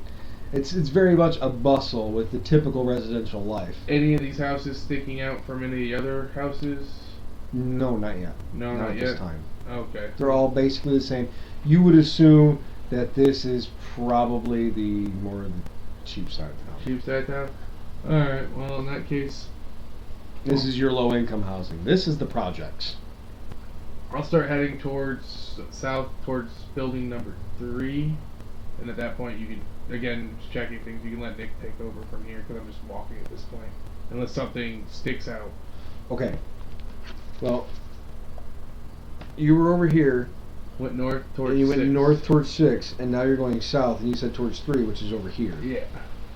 So you're actually going south. Southeast. East. Okay. Yes. All right. Where were you at in here? I was up in this area, so I'm probably going to come up down. How far up did you go? Just up enough to notice that these houses were here. Okay. And like you said, nothing noticeable, nothing worth. Okay. So then you will notice on what is number 5 on the map, because you were able to see this side of it, that it didn't have, from where you were at, it didn't have the look of any other building around here. It's also the only 3-story structure anywhere near here. Oh, well, that's going to pique my interest. And it's a brick building, unlike everything else, which is timber. Oh, well, in that case, that would have piqued my interest. So I probably would have done a pass by the front facials, walked up, and actually gone this way then. Okay. Because if I would have noticed something like that, that would have piqued my interest. Right. So when you walk around the front, which is on the north side, you are faced with, on the left-hand side, a beautiful home. Stick built, but beautiful. The grounds around it, it's fenced in, beautiful grass, great flowers, very, very attractive. tall fence or like knee high? It is a tall wrought iron for look. Okay. Gate and all. Okay. There's even 2 men standing guard Okay. there. And when you pass their gate, when you pass the gate there, you will see this symbol. Okay. You will know that this symbol is a sign of the municipality. In this case, the mayor. Okay. So you will know that you're looking at the mayor's dwelling. That's the Okay. mayor's house. Then that's, like I said, that's on your left-hand side, which is the north side of the street. South side of the street, you see a sign that has a different picture on it. It has this picture, and it says the guard force. So It's is that their building barracks. Building 6 is the barracks then? Building 6 is in fact their barracks. I'm sorry, no. Building 5. Is the barracks?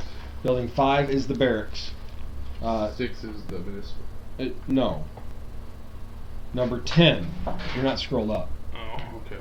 Number 10 is the mayor's mansion, which the sign that you see for the mayor's mansion, I forgot to mention, also says Weeping Brush Manor. Even Brush Manor. Now, when you said it's gated, so is it gated along this whole green? It's completely encompassed. The only way in, unless you're going to scale the, for look only, wrought iron fence line, would be where the guards are posted.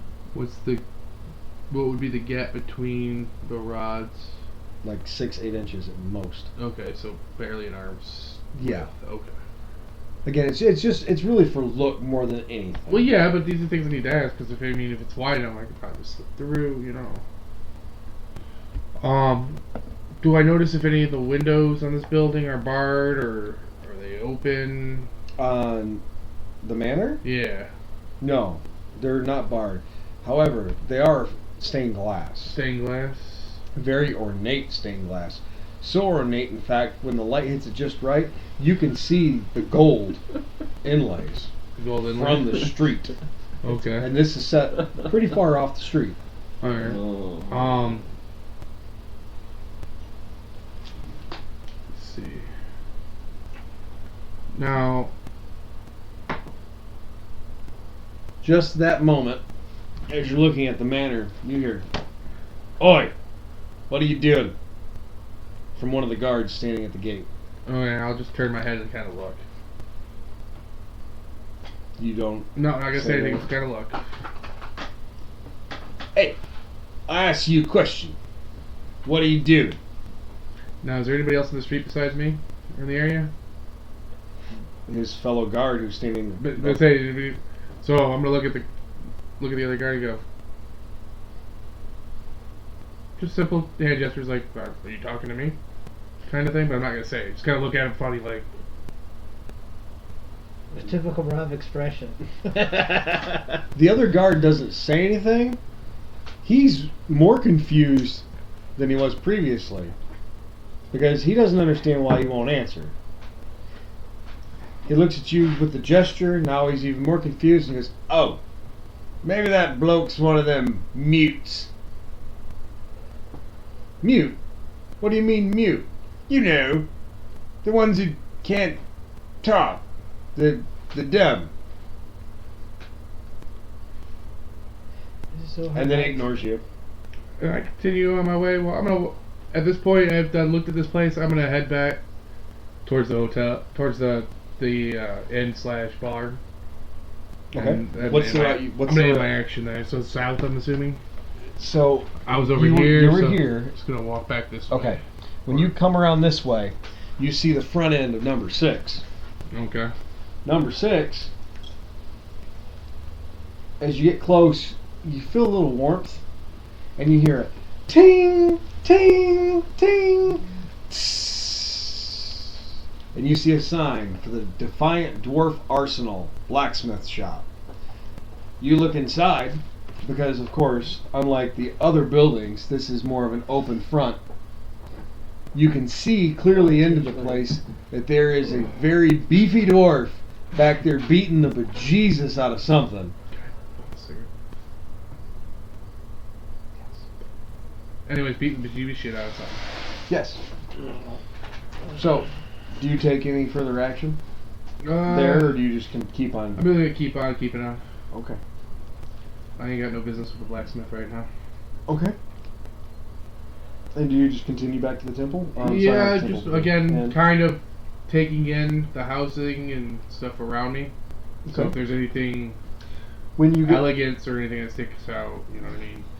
you will notice the houses that are on the east side of town seem to be in much better shape than the ones closer to the water on the east side.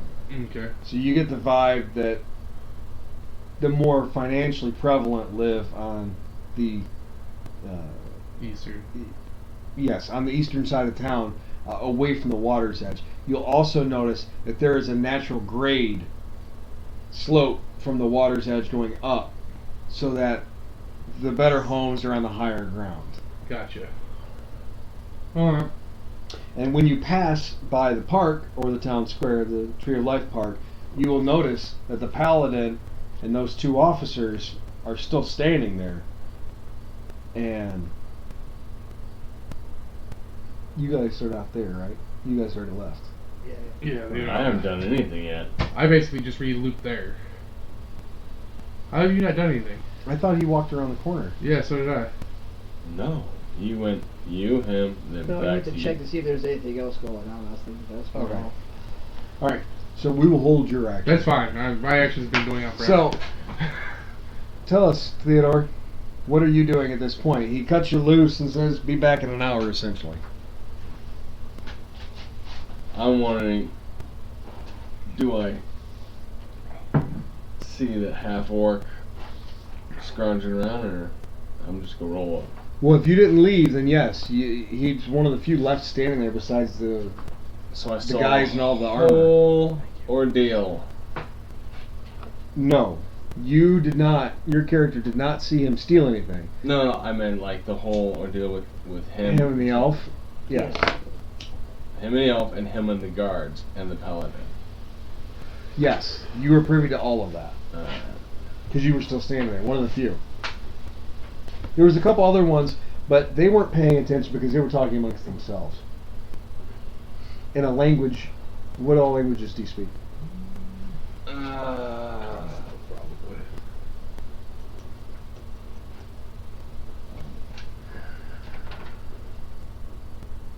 Common, Elven, Orc, and Reed's lips. Okay. Well, Yeah, we could use that earlier. I forgot. Reed lips. you can tell they're talking, but you can't make out what language it is because it's not one that you know. Alright. So now what? Well, his character, the half orc, that mine's blank of his name. Correct. Correct. I looked towards the two guards that were left amongst themselves and had the conversation. I approached them just because I'm curious and want to know. As soon as you get within a good 10 feet, you've now gained the undivided attention of the paladin, who is just staring through you. And I see this. You feel it. Awesome. Not in a physical sense, but you know that you're being stared at because you can feel the tension. I'll roll the sense motive.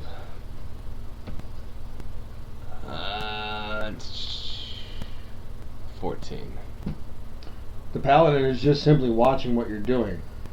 You're getting close to him, and you can tell that he's not really fond of that. Oh, so his guards are right next to him? Those aren't his guards, and he's a paladin. They're sellswords. They're mercenaries. Nah. I'm walking to the mercenaries. Roll me a knowledge, just a d20, plus whatever bonuses you have for knowledge, if any.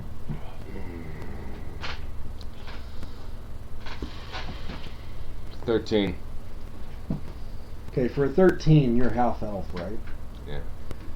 For a 13, you will know that all paladins, no matter what, all paladins are servants to their particular deity. They don't necessarily despise sellswords, but they definitely see them as completely dishonorable pukes in comparison. Ah. And you will also know that the majority of paladins are very capable fighters. They can handle their own. Yeah, but I'm walking towards the two. I know, but Yeah. he's standing right next to them, though. So you're getting in the zone. That's Getting why. in the zone. That's why he's. I got my fucking eye on you. If he doesn't like sellswords, why is he next to two of them?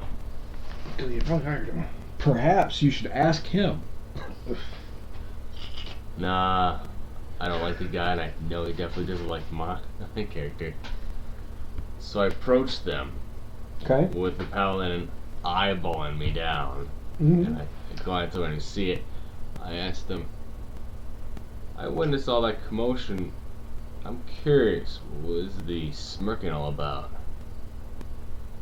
Oh, talking about that chap offering us a drink. Yes. Nothing really. I mean, No. he seemed like a decent fellow. I say, the other one says to him. So I say, any chap who wants to share his brew with me is a good man. Good man indeed. The paladin looks at him and they start to get quiet. You get the feeling the paladin does not approve of enjoying the drink. Alright. The paladin says nothing to you and does nothing, but keeps staring at you with the same level of intensity. So I look at him like, when you noticed that one other character that was next to him, right? Yeah. He looked like a elf. Oh, the dark elf. The one he pushed? The other. What do you mean, the other? I mean, you'll have to be, the other one butts in real quick. You'll have to be more specific. I mean, there was like 40 people here. Wait, There was us, and then Yeah, you wouldn't know I'm an elf. everyone else. I'd look like a human, because all you'd see is my eyes. Humanoid. Well, humanoid. Yeah. Well, I'm saying you wouldn't see the ears that give the big tails. Dave. Well, in this, the eyes are still a dead giveaway for elves. But yeah, but that'd be But unless you were close enough to see that, No, all I saw was him wearing a hooded mask. yeah. Okay, so I'm like, the one fellow with the hooded mask. What do you know anything about him? Can't say as I know of that bloke. Looks at the other one. I don't even know who you're talking about. Alright. Just curious, he seems suspicious. Why? Just a gut feeling. Well, that's interesting.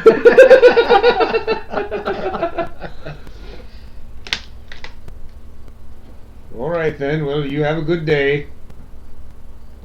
Oh, before I go, is there any armor smiths or blacksmiths in the local area?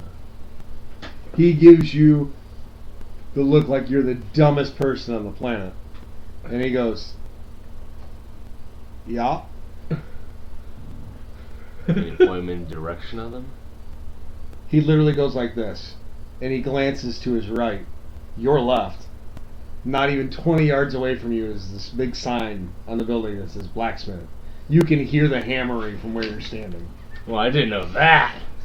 You did do a perception check. You're engaged in conversation. You would have been actively listening to the conversation you're having. Da, da, da, da. Fucking tourists. Pretty much that was the attitude. Yeah. It would only been worse if the blacksmith was the tree somehow. That would have been Like you're already in the blacksmith. right, like you're talking to the fucking blacksmith. Would be the only way it's even better. That would have been an awesome critical one. That crit You're one. lucky he didn't bluff you. Just FYI on that.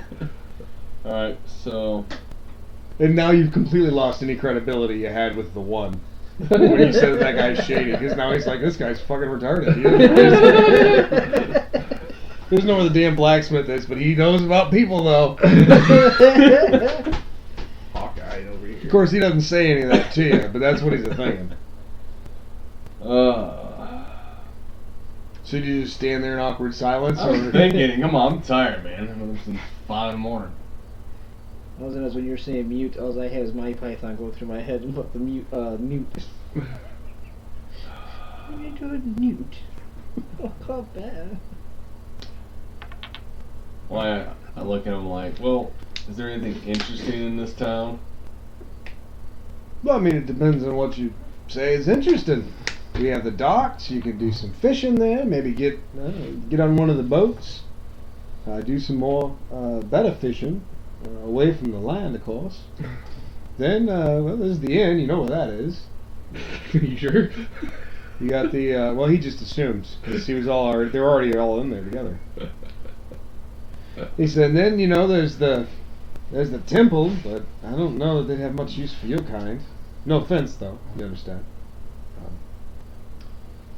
He kind of gives a sideways glance to the paladin without saying anything else. Looks back at you. Says, there's a few shops. Other than that, it's just people's homes. Alright. I just do an about face, walk away. And I leave the area and decide to wander around the town. You get no more than like 7 feet away and you hear giggling. You don't hear any spoken words, just 2 grown men giggling.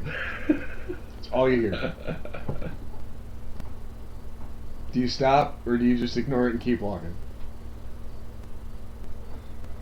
Turn around and look, I'm like, just eyeball them. Look at the paladin, and his expression is... As soon as you look at them, they immediately stop. Then you look at the paladin and they start to snicker. But they again exchange no verbal communication with you. I look at him, I look back at him like, is there something funny? You asking them that? Yeah. And in between the sticker, they're like, no, not at all. Good day. You get the feeling they're laughing at you, not with you. I'm getting that feeling strongly. Meanwhile, this entire time, the paladin's just been looking through you. He's not changed. His countenance are the same. And they're not with the paladin. They're just standing next to him. They're standing there, but that's as much as information as you have.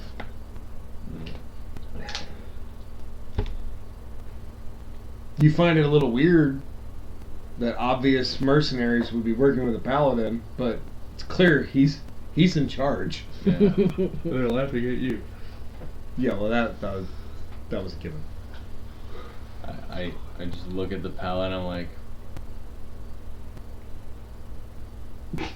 I had the words in my head. So you guys that didn't Aren't see they a it, he pointed giggling his finger. group? And I just do a about face and just walk away.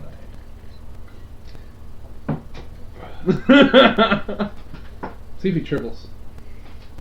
Okay, you get 17 feet away, and then you hear hysterical bust out laugh. Just this most obnoxious laughing. They couldn't hold it any longer. They're egging you on.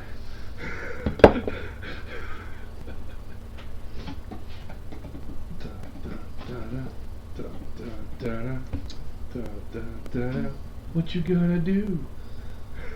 They laugh Arrow at you. in them. What you gonna do when they laugh at you? Do it, Will. They're laughing at I'll you. wait till nightfall. Laughing at you. Alright, so... My guy's a half elf. I'm pretty sure he's used to something like this from humans. Oh yeah, you know that... Well, you know that innately every race, more often than not, is cagey to all the... what I consider to be beta races. All the mixed races are always looked down on. Always. Because you're half-breeds. You're not really accepted by either side, or anyone else for that matter. I mean, you're not always flat hated for it or anything. Especially socially. Especially in this town. This town, like I said, has a wide diversity, but it is mostly human. And so far, everything you've seen of all the people of any power in this town are clearly human. So this is definitely a human city, or human town. But there are plenty of every other race here. And they seem to be treated fairly. Well, as they bust out laughing, I just keep walking, light my pipe, and smoke as I walk out the door. Now you- I know it's a When town. did you get to a building? Dude, I'm fucking tired, man. What do you want me to do? Not If yell I was at any us. more tired and grumpy, I'd Seriously. probably punch the paladin and pee on So him. much rage. So much hate and discontent in this one. Yeah. I need my caffeine. What am I gonna Which do? is the path to the dark side. Fuck yeah, maybe coffee. Black, Alright. no sugar, no cream. So, Just want to let you know, once I got it, like... The hour passed yet? What? okay. So does anyone else have anything else you wanted to do at the moment?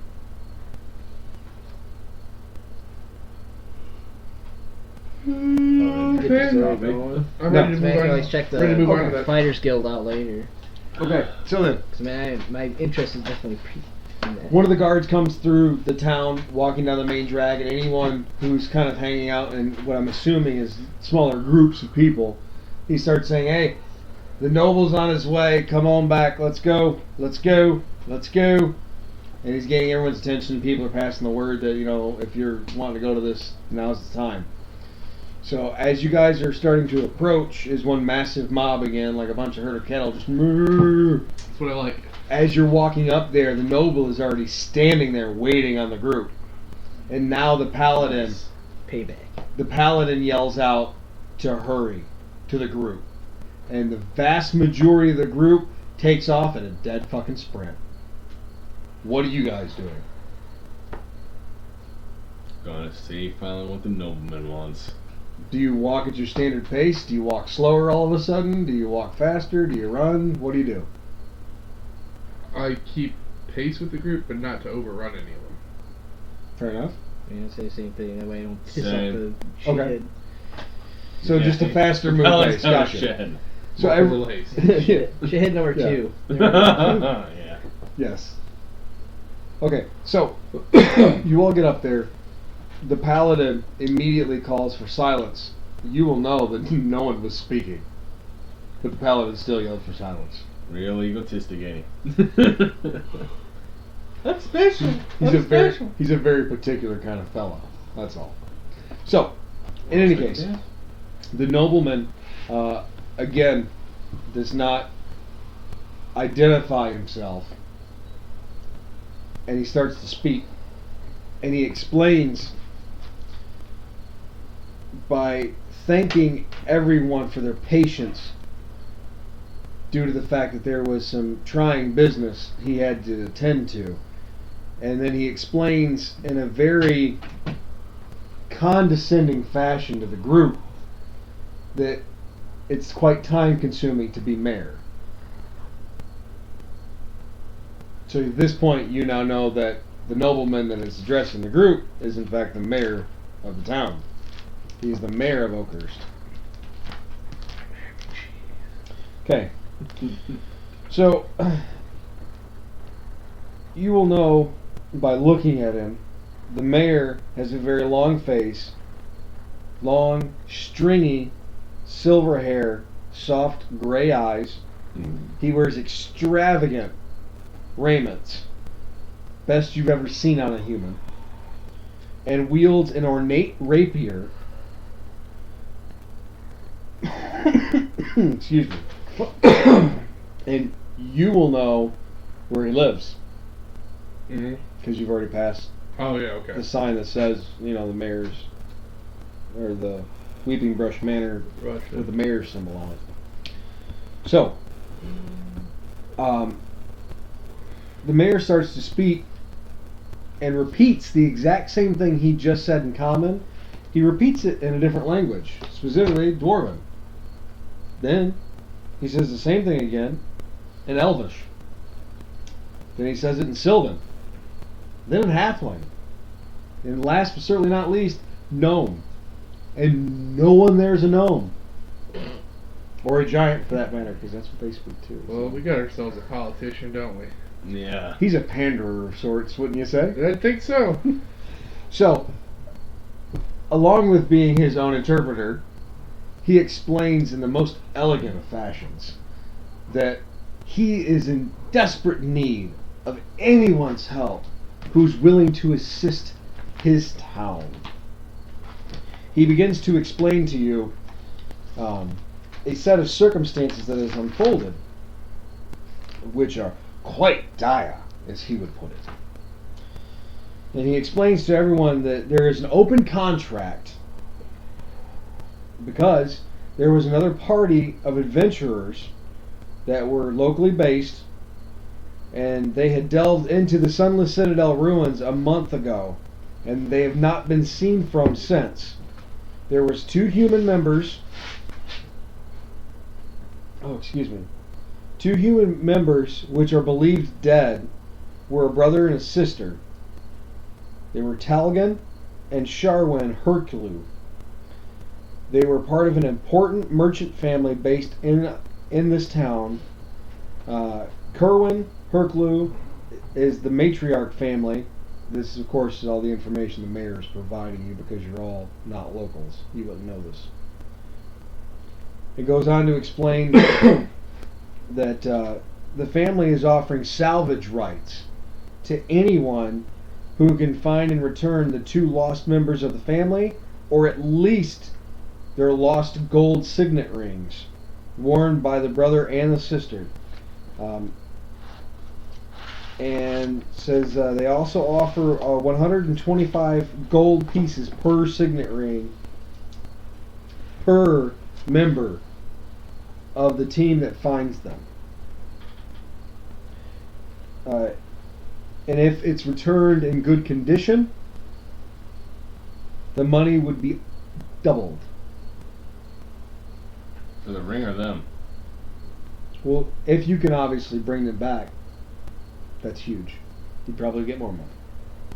But they believe that they're dead. Because the reason for that is they know they didn't take a month's worth of provisions.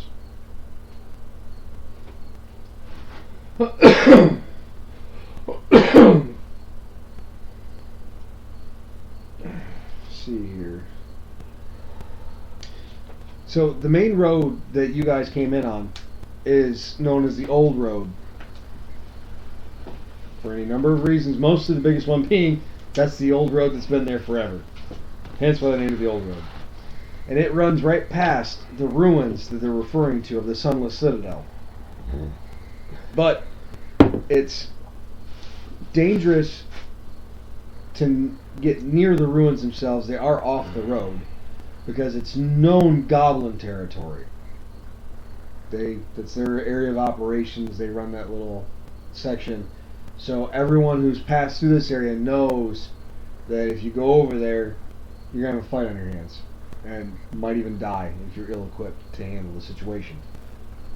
So, cattle herders don't take their cattle out there, nowhere near it, because they'll lose cattle to the goblins. It's a nasty bit of business. The mayor is giving you all sorts of information, and honestly, he's killing you with information. So much non-important information, it's almost painful to listen to, like death by PowerPoint. Oh my god. Why did you have to bring that? So, Fucking PTSD on that, man. so, he tells everyone, any questions you have, please feel free to ask me. Well, not me, but any of my men, and they'll give you all the information you could possibly want.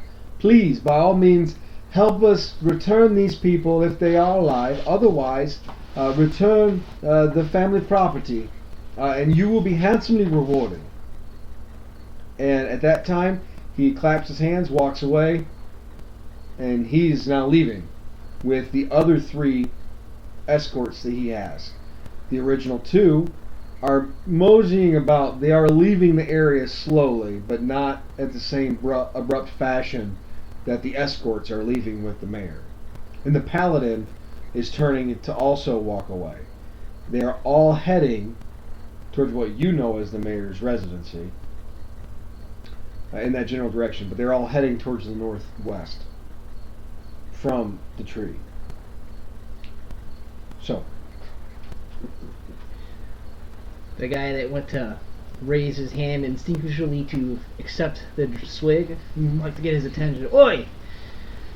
Got a question for you, since he says there's questions.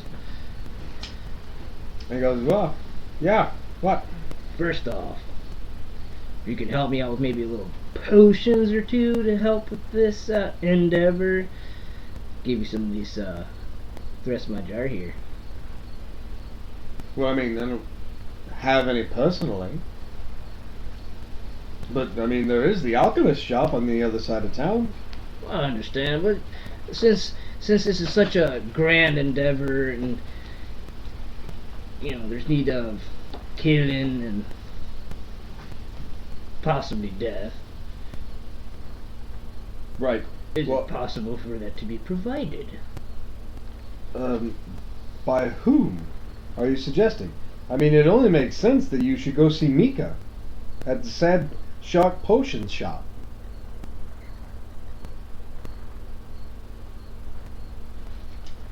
She is the only alchemist.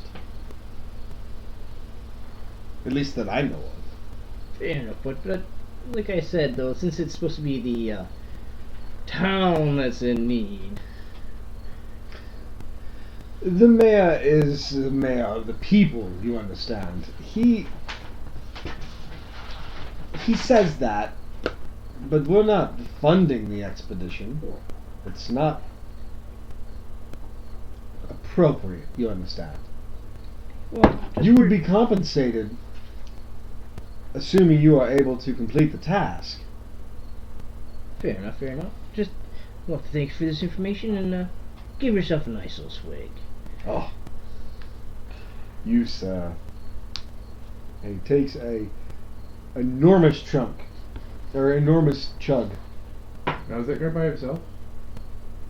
No, the other guard was with him. The paladin walked away. True. Taking advantage of the situation.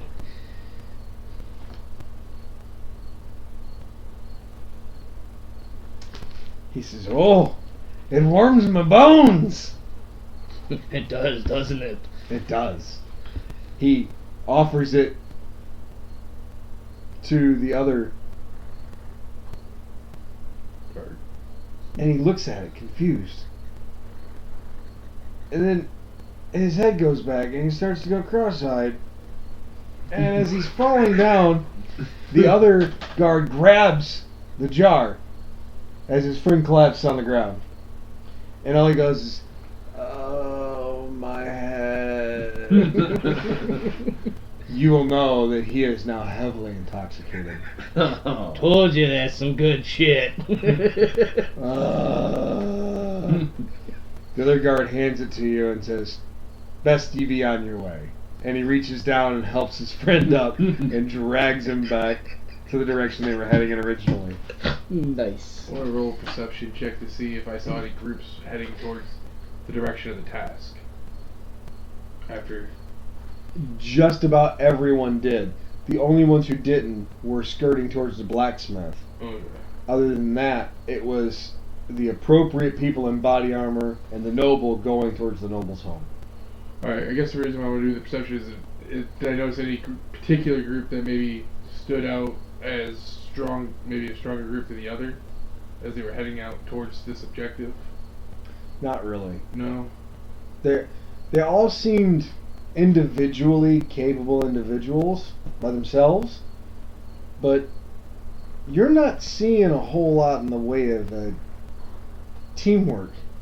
Well, I'm gonna, using stealth, stay behind the mass of people that are going in that direction and kind of keep an eye and follow them. They're all heading south on Old Road, heading out of town, and best you can tell, they're heading directly towards the ruins. Alright, I'm gonna follow them, but within a pace that they wouldn't see me, but where I don't lose sight of them. Does that make sense? So I'm He's stopped. trying to stick to the shadows. Yeah, Yeah. but it's broad daylight. Well, yeah, I know. I'm just trying to like stay It's not behind really- the group where because they're going forward. My thought process is Keeping I'm looking back, distance. so I'm Well, not- yeah, they're moving forward in an assertive fashion, but you're not going to be able to hide from them either. Well, I'm not totally trying to hide from them. I'm just trying to keep my distance. Basically, from he's just them. saying like trying to keep his distance. Yeah, I'm stalking, but not. Well, really. then you just walk slower than they do. That's Yeah, keeping but your that's distance. what I'm getting. That's what I'm doing. Okay. Well, it sounded like you were trying to do like this duck and hide, No, not Kinda- exactly. No, I just was trying to.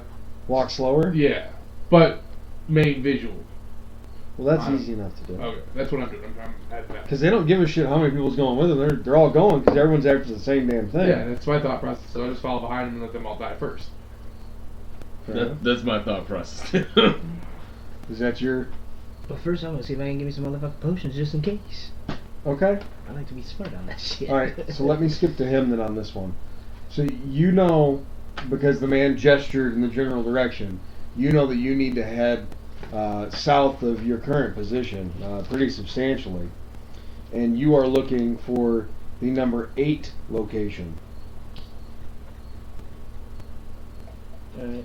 So where everyone else heads directly due south this way, you hooked a left going past the other stores that you're aware of, and you get over here, and the first one you see on the right is the Sad Shark Potion Shop. Sorry, sad shark. Sad Shark. It's a melancholy shark.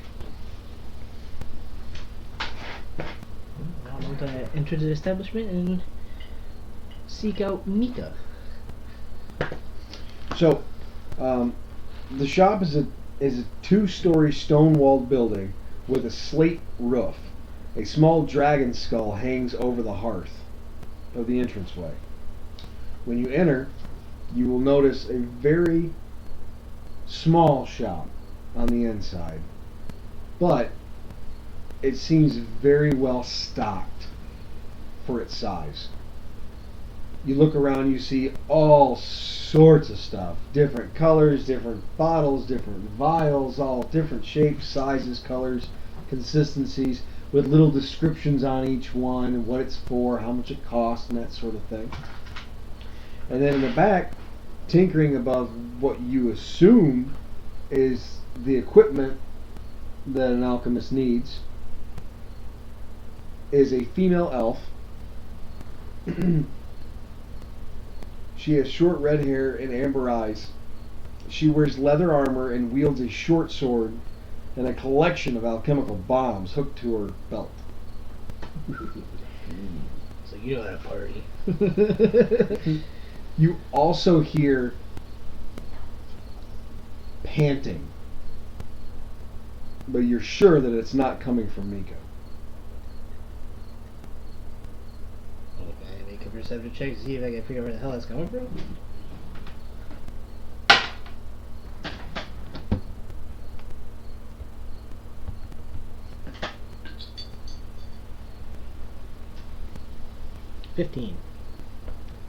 For a 15, you will know the sound that you're hearing is the sound of a dog.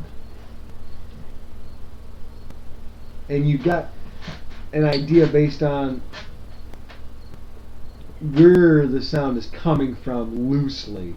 You know it's up on the other side behind the spot where she's standing. It's over there behind the main counter. Okay. I want to approach Mika. See what she's got for sale.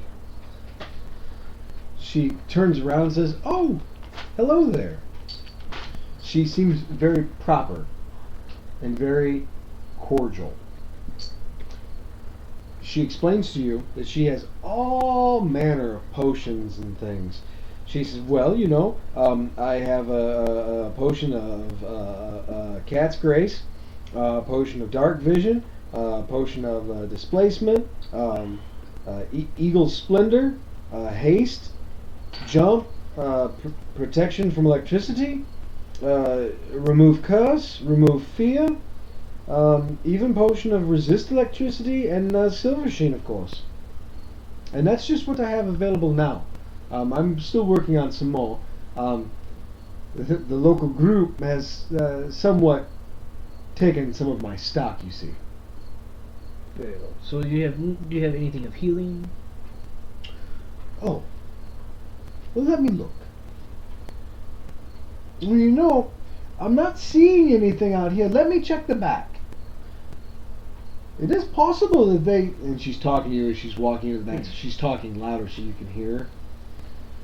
She says, "Well, it is possible with all the good doers, as it were, may have bought all of my stock of the cure light wounds, cure moderate wounds, and the like. But I am looking. One moment, please." She comes back and tells you she does not have any potions of that type. Well, other than like the potion of haste and the displacement, would you happen to have anything you can use to really smash someone's skull in? Ooh. Well, not at the moment. What I have available currently is more defensive. in practicality, and others are just assisting. Like, so you can see better, jump higher, run faster, that sort of thing. How much would it be for the potion of displacement? The potion of displacement. Let me see here. She holds up a glowing green vial. Now the vial is glass and transparent. The liquid inside of it is glowing green. Not just any kind of green, a neon green. It looks like the same liquid that's inside of a chem light. So it's predator's blood. It's not tiger's blood? No, not tiger's blood. So it's not winning. And she tells you, she goes, this is quite strong, you understand? And she goes, take a whiff. And she pulls the little top off it and runs it under your nose, and you get the most distinct scent of metal. That's confusing because that's liquid, and it shouldn't smell like metal. And you're positive it's not her hands that smell that way. It's obviously the liquid inside of it. And she tells you that'll be 750 gold. I will take that. Okay. She politely attempts to bag it up for you in a small sack that'll hopefully protect it because it is a glass bottle. Roughly, it's a bottle that would house maybe 5 ounces of fluid. It's not very large in size. And she says, do take care, as you know, it is expensive and hard to come by. And obviously, you would have to take the full dosage for it to have any meaningful effect. Now, how long will this last? Exactly. How does it work? Okay, what was your question again about the potion? How long does the displacement potion last? And exactly what are all the fun little tidbits? It should be good for about an hour. The effect usually lasts for about an hour. Any of your adversaries would have a huge disadvantage at being effective against attacking you. You will of course need to drink it, down the hatch, as it were, and you'll feel a vague sense of movement without moving, internally, you understand, because you'll be in multiple places at the same time. I'm not sure how familiar or educated you are about displacement scenarios, moving between one plane and another. Only a little bit. I've seen some crazy guy take something like this on a battlefield before. Okay. Well, to give you an idea, how this works is you take it, and what it allows for you to do is to be able to move between two different planes, and as you're moving, you're impossible to pin down visually, so that makes it almost impossible to hit you. The only way someone could actually see where you really are and be able to effectively hit you on a normal amount would be if they had a true sight. Without that, or unless they're an animal that comes innate from the displacement plane with those natural abilities, no one else would really be able to get a hold on where you are, let alone to be able to hit you easily. Nice. This will work out Oh god. excellently to just smash some goblins. Ooh, goblins, you say? Most indeed. I hate the little vile bastards. Vile indeed. You see her twist and crinkle her elvish nose. You may have to come back if I make this back. Which, with this, it should help out plenty. Ah, well, I do enjoy repeat customers. Perhaps I shall have some more curing potions when you return. And if you could possibly work on something else I can use to more smash some skulls in, like more goblin skulls. Yes. You do love to smash, it seems. I am half orc. Yes. Very true. Well, if you excuse me, I've got to get back to my potions. Good day, and walk out the door. Okay. And now do you Start- just yeah, head in the start general heading that way, direction as yeah. everybody else? Okay. So, we're going to metagame this part. Long story short, you all get to where you're going. You can't miss it. It's the only fucking set of ruins on the side of this goddamn road. And you can't miss it being the last person to show up, because they're walking slow enough, but they're close enough to the group. They see the shit start to unfold. And it is just assholes, elbows, swords, and shields, and arrows going everywhere. There's little green fuckers flying everywhere. There is just an absolute ass whooping happening right now. Every one of the other group members that have went off in front of you guys, well, in front of you and you behind him, are engaged in full-on combat with near on 100 goblins. So twice as many as us. Yeah. Now bear in mind, it is spectacular to watch. Because you're not close enough, you're not getting hit with anything. You might need to be like wary of the occasional arbitrary arrow, but outside of that, you're fairly safe at your distance. Because they have plenty to worry about with the other races that are in front of them.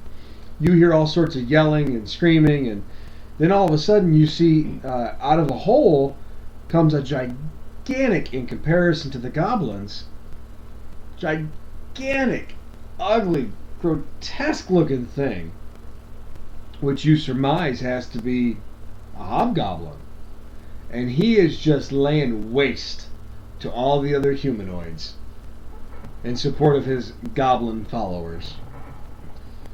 So, at this time, you're now making your way up here. You can hear the battle long before you can see it. So you know where you're going.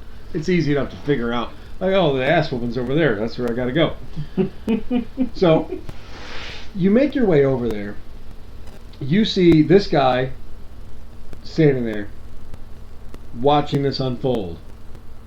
And then just ahead of him, say what, 20, 30 paces?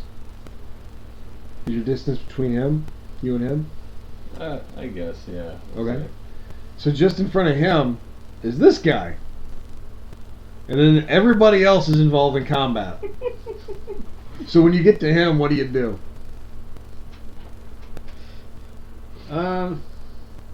First off, does it look like that hobgoblin was taking like any type of like damage out of these other guys? I'm sorry, can you repeat that?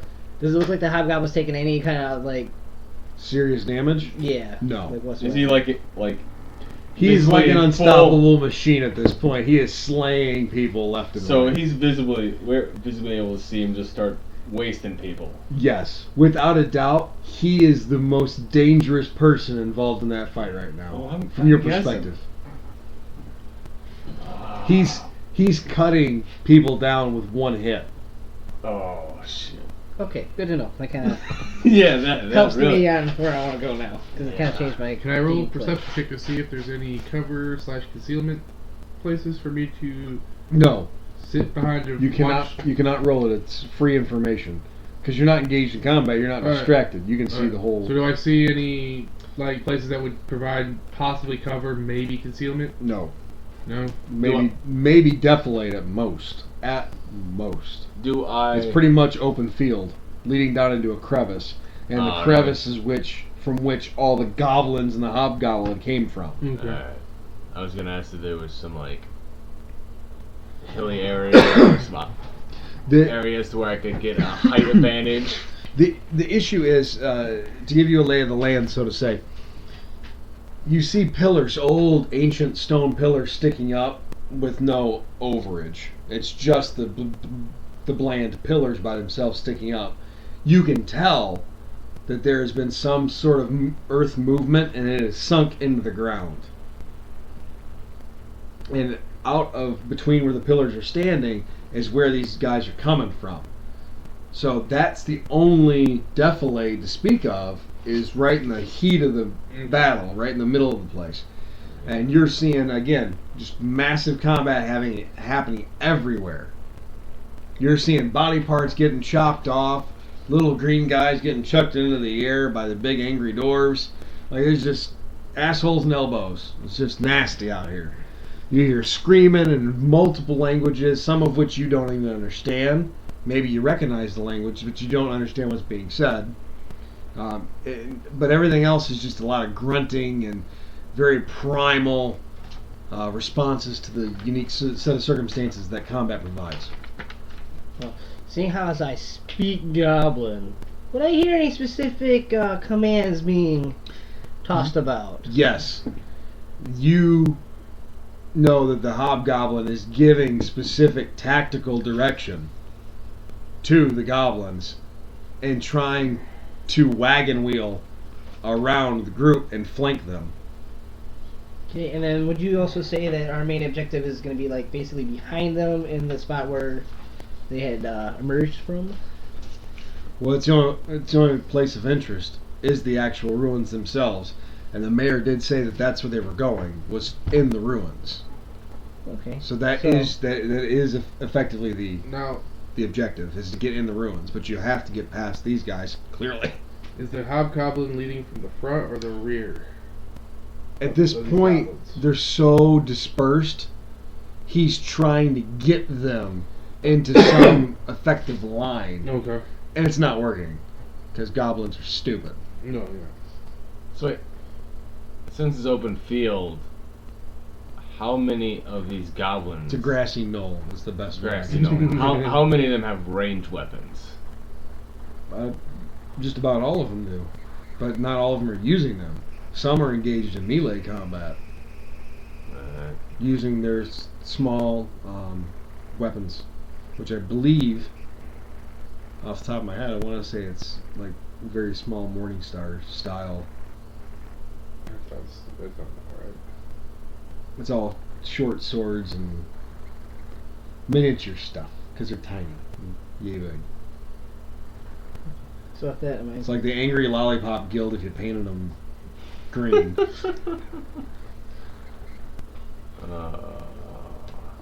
seeing how all these ass fucks are all, sprawled in the battle there, maybe we should get shit stain over here.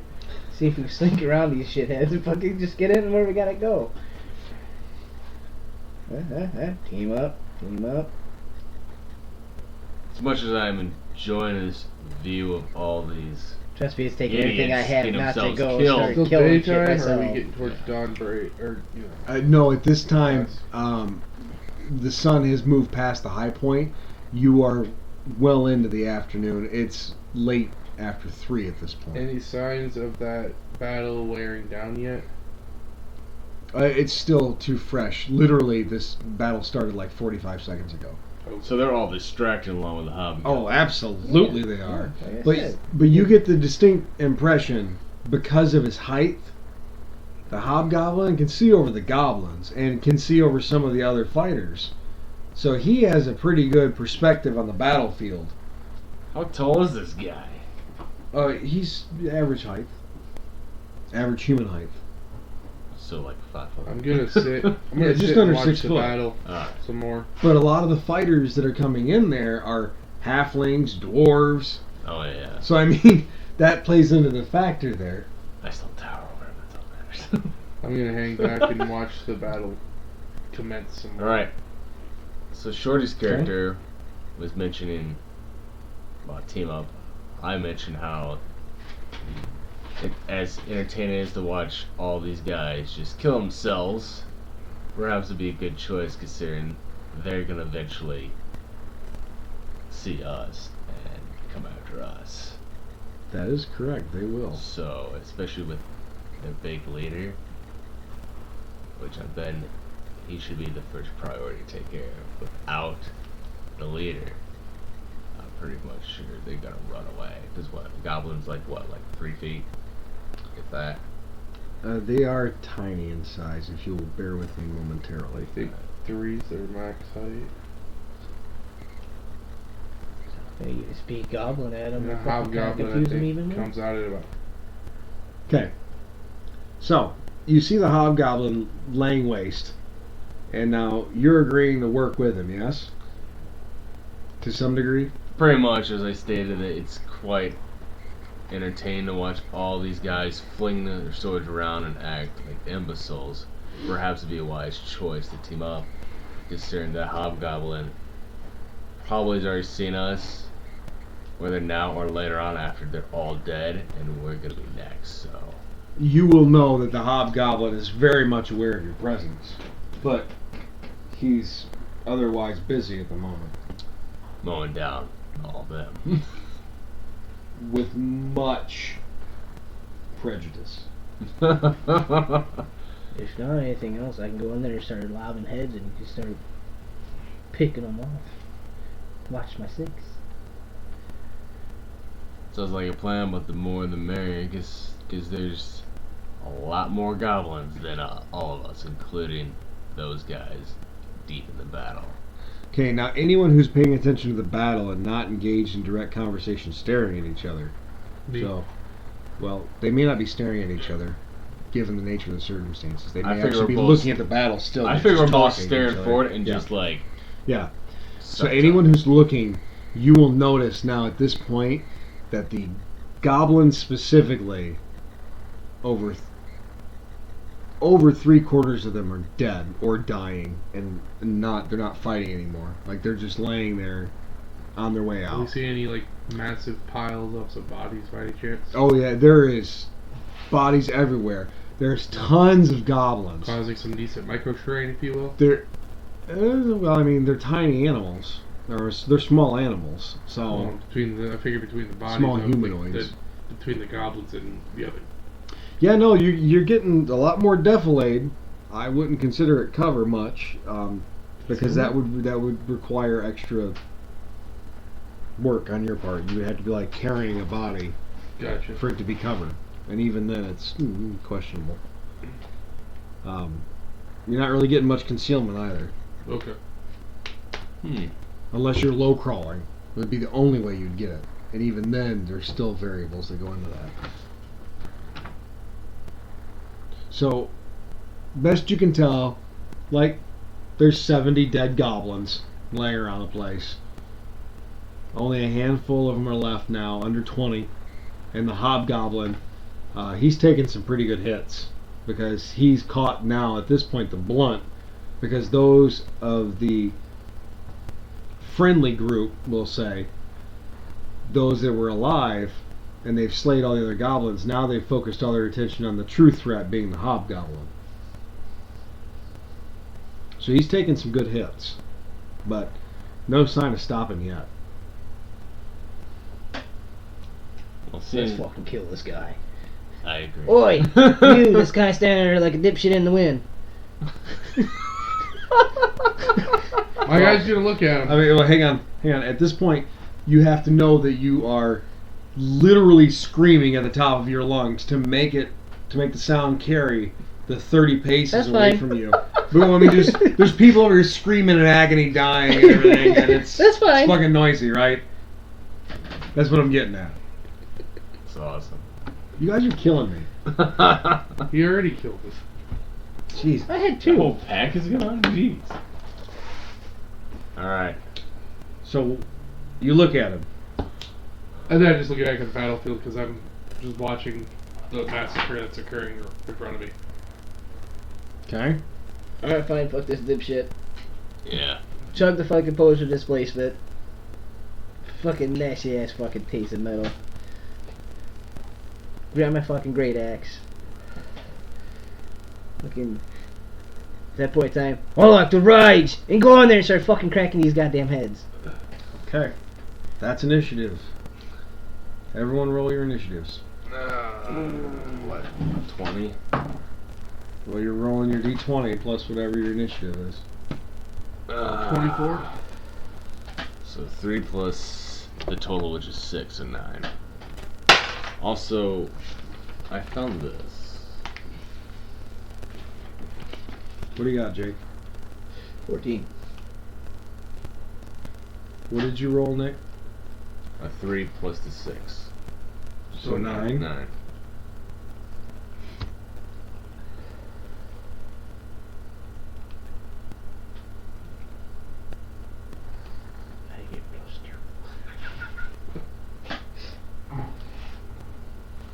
That only makes sense. Lucian, you're first in the turn order. I'm gonna hold my turn.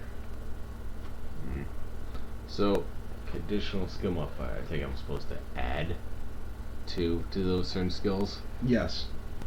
Now I Those know. those are conditional skill modifiers. You will add a +2. I wasn't sure if they were To already added in.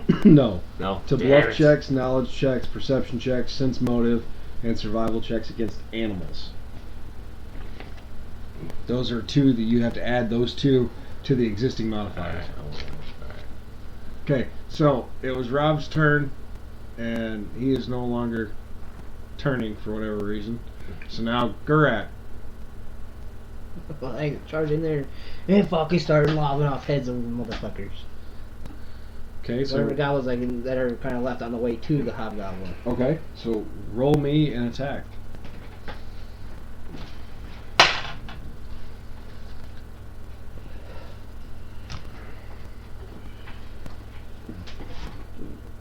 16.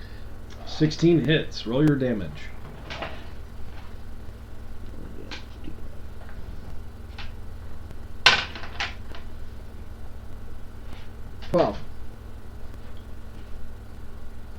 You hit him so hard, it dismembers the body.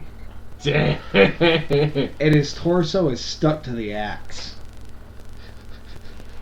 Nice trophy.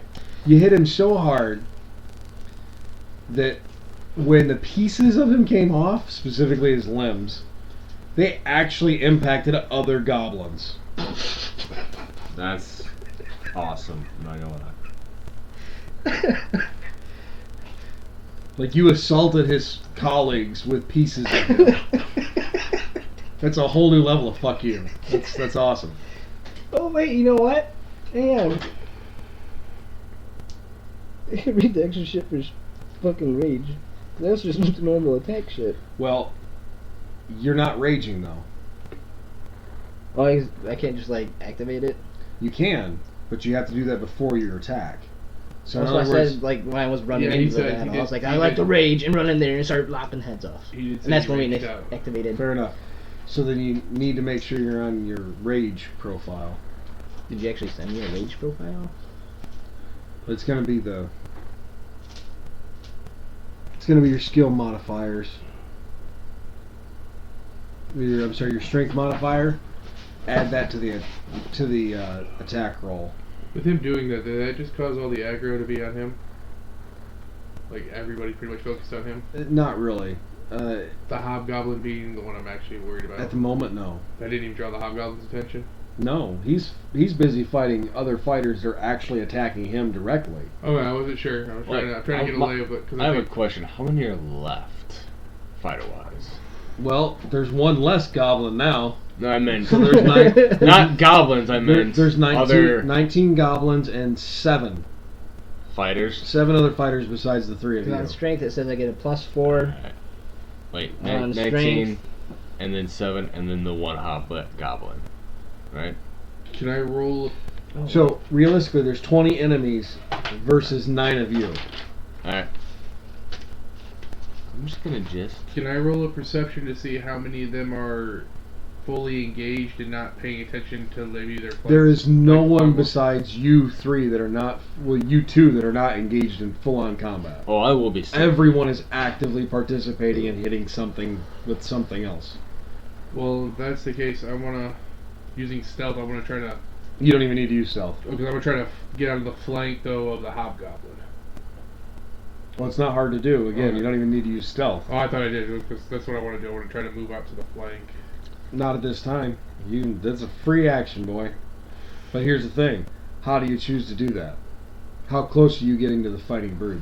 Because if you don't take the long way, you're opening yourself up immediately. I was planning on taking the long way. I wanted to go. I wanted to get it basically on the outside. You know what I mean? Behind him. You're gonna wagon wheel him. Yeah. Yep. That's why I was saying stealth, just to try to keep their eyes off me. So it's a free movement, you said? Yeah, it's free movement. So what's your walk speed? 20. I think. So are you sprinting to do it? I should say actually my walk is actually 30 feet. So you're sprinting to do it? Okay, in one movement, you make it all. You run down. I'm assuming down the defilade and around the knoll. Now you at this point you're you're right at the precipice. Okay. Of the ruin. The only thing up from here is just the very top of the crest of the hill is where the hobgoblin and all the goblins and everybody else are fighting. So you're literally pissing distance away from the battle. Would you say that the hobgoblin's within 30 feet of me? Yes, but the hobgoblin is up here and you're down here and you can't even see him due to the change in the terrain. Right. You're lower elevation wise. Using sneak, I want to close that gap to where I can see him, but he doesn't notice me using stealth. Again, you wouldn't need to. Okay, well I'm You just can going to do close the that. distance again. But not this turn though. Okay. That took your full round Alright, to okay, good to go. to cover that distance. Alright. So, Because you covered like 40 yards just then. Okay, gotcha. Well, I'm just curious, because like that whole like +4, like do I do anything with that? Because it was +4 to strength, and then +4 to constitution. I'll fix it later, but for the meantime, you're adding it to your hit. When you're rolling to see if you hit your targets, So yeah. add that Either strength way. bonus, your strength modifier to that. I forgot to give you your rage sheet. I'm sorry, that was Yeah, my because bad. I mean, all I did was roll that and then roll my attack bonus. Right. Is what I added to it. So, what was the damage? You said 12? At least what you said, you rolled a 12 on damage? Yeah. Okay. So, you smoke this bastard. No sooner than you're smoking this one, this guy goes, "Ee!" and runs away. As best you can tell from your perspective. He runs out of sight. Literally, you cannot see him. But you're enraged, and you're only worried about slaying bodies. Yep. Okay. You are within 5 feet of other enemies at the moment. You've already used your attack. You only have a movement left. Or do you just want to be done? Yeah, let's move to the next target. Unless I'm gonna get You're an already attack there. of attack. Well, then I'm to there, right? Yeah, any closer, they're just going to flat out attack you immediately. Yep. 'Cause it's I don't need any gonna attack provoke. opportunity on me, even though I got my fun little shit I took. Right. Okay then. So Theodore, what are you doing now that everyone ran away and you're just standing there? I join in the fight, close the distance, and pull out my longbow and shoot the nearest goblin I see. Make sure they're still That distant. might be point blank for you. The, You just close the alright. distance. Well, the longbow is like 100 feet reach. Well, it should have it on there. It tells you what it is. Ironically, it says 30, but I recall in the inventory it said You should have a spot for 10 feet, probably 20 feet, 30 feet, 40 feet, 50 Yeah, feet. it doesn't say Okay. like that. This one screwed up again and says it like 110, 220. Well, that's yeah. Anything less than that number It's is point that blank. range. No, No. point blank is 30 and under. Is it? Yeah. Which would he be at this point? I'm sorry, Theodore. You have to hold your turn. The hobgoblin actually is ahead of you on the turn order. So.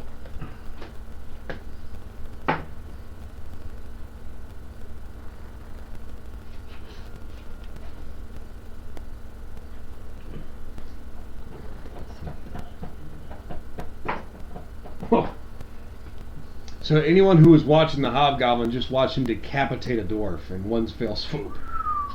I saw that one. Or at least I saw the head, probably. You did. It went up in big spurts of gushing blood, and it went flying sideways like a football. Okay, so that concludes his turn because he's engaged in direct combat. He can't move anywhere else. So, Theodore, what are you doing? Like I just said, He's in direct combat. he went in combat. We joined. I went in. I found the nearest hobgoblin within range distance. Pulled out my bow and shot at. Well, not the hobgoblin, and a goblin. Okay, And shot my bow at him. okay. What did you roll? I haven't rolled yet. I had to find the right die. So that Oh, that's plus just your sad. that plus your range modifier. So where the hell's your line going? So 3. plus 3 to the die. So like a 6. A 6 does not hit. You missed. Yeah. Okay, you have Horrible dice. you've taken your attack. Are you gonna make a movement? You gonna close the distance or no? I'm just gonna stand there. Okay, that concludes your turn.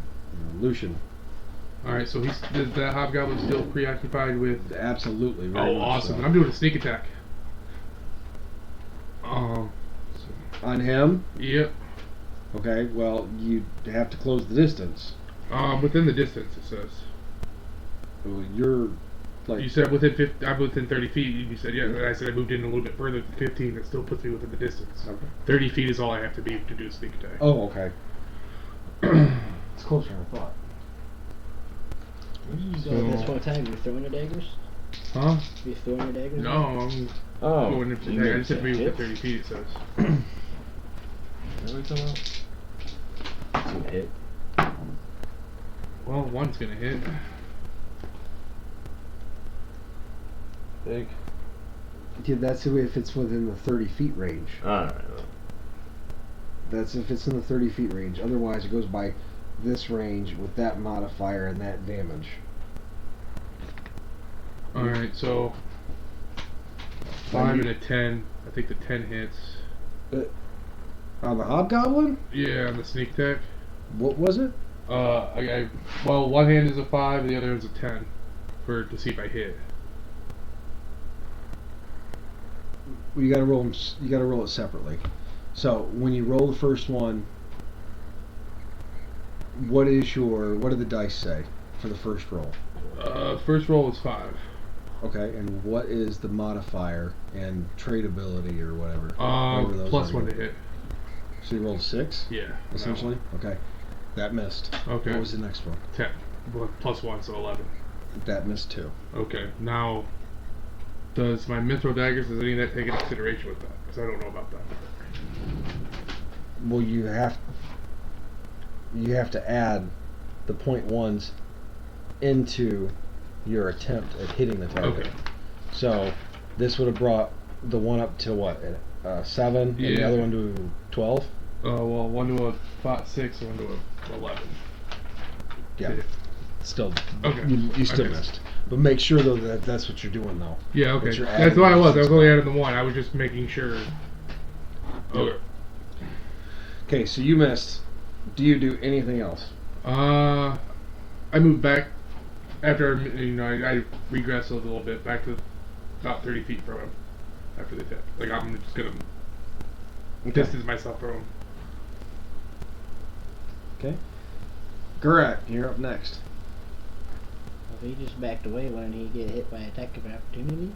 Because he is being faced with multiple foes directly engaging him this direction. So that's why. He's not even facing That him, was a sneak and attack. there are people Yeah. actively trying to kill him. Well, I was just saying because he didn't like disengage. So Yeah, no, I chalk it up to the circumstances. You're not paying attention to what's going on behind you, and you've got multiple people in front of you trying to murder you. Which is why I was able to Yeah, get sneak yes, attack, because so, I yeah. have the criteria. And that is also a factor in that it was a sneak. And because he missed, at most, there would have been gushes of air that the hobgoblin might have kind of felt, but was tunnel vision, so he's not going to be paying attention to it. oh, that's right. Alright, I'm gonna attack the next fucker. Alright, are you aiming at just the next goblin? Well, what's all around me? Just the goblins, or Well, like, you like got a right lot. next to the fucker? You got a good chunk of goblins, about a good 8 or 10 of them. Okay, well Because then they're what- moving around, Got a good 8 or 10 of them to get between you and the hobgoblin. So yeah, next goblin, you should like still actually move something. Dude. Doing it right at the I door. don't think anyone wants to stand in that next. That's what I rolled last time. 16, yeah. 16 hits. Wait, technically that would have been 20 because that's the only +4 you said. Yeah, your strength modifier. Add it to your attempt to hit. Well, I mean, you've already hit, so. So yeah. What would I have to roll to hit And that then- fucking hobgoblin? Well, you don't get to know that. Oh, okay. So what fair other enough. extra damage do I get then? What's that? Since I'm in rage, do I get extra damage with that too or no? Extra damage, if you're successful at the hit, yes. So you're looking at an additional, just add your modifier to it. Also make sure I'm adding the right one. Like which one would I add? Would I just do like that +4 for the strength one, or? That's what it says within the rage itself. Oh, It says you get no, +4. the strength. Your strength modifier is just +2. Right here. It's the second number. Next, because your strength is 14, the modifier is +2. So for the damage part, I just go off that one. Yeah, and for your attack as well. Because the attack is because I'm on one thing. It says I get a +4 for being enraged. Right, Strength. right. I'm saying for this numbers though, you're looking at just the 2 for the damage roll. Okay, that's what I was. Because the one's an ability modifier, and that's the difference because you're a barbarian. That's where it's coming from. Okay. Still good at this. So. 9. So it's 12 again, and then plus that other 2. So 14. So for a 14 and your single swiping attack across, you take out and kill 3 goblins in one attack. Nice. Yeah. Who's next? Okay, hobgoblin's turn.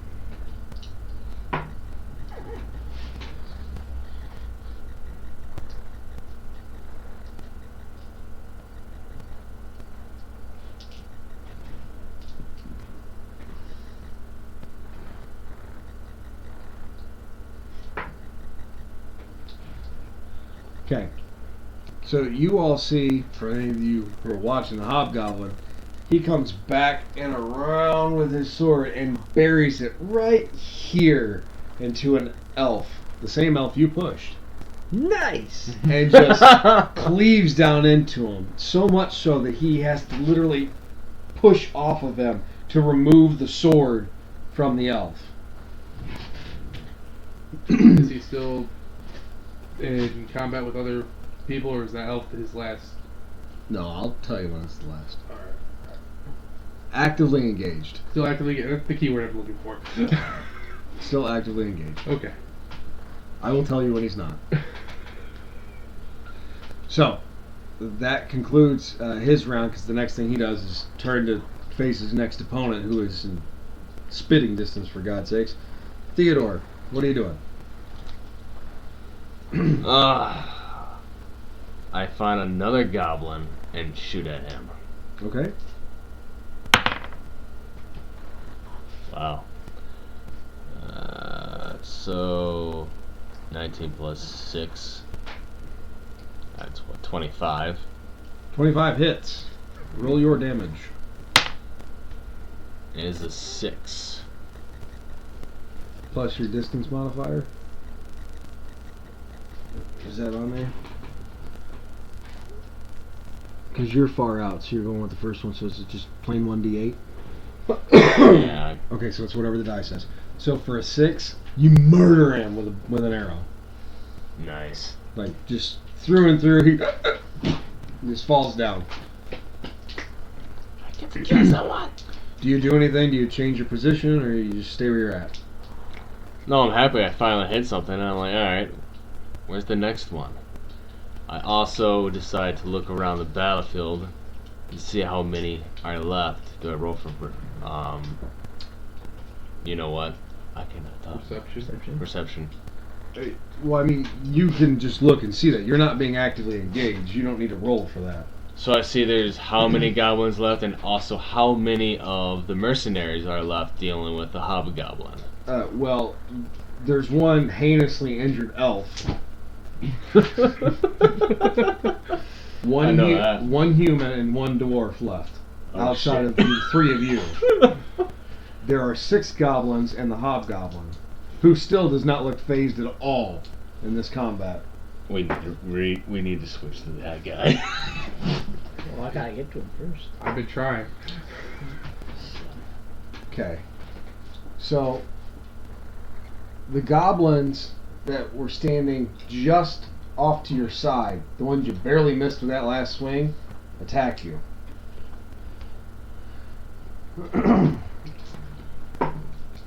That's with disadvantage?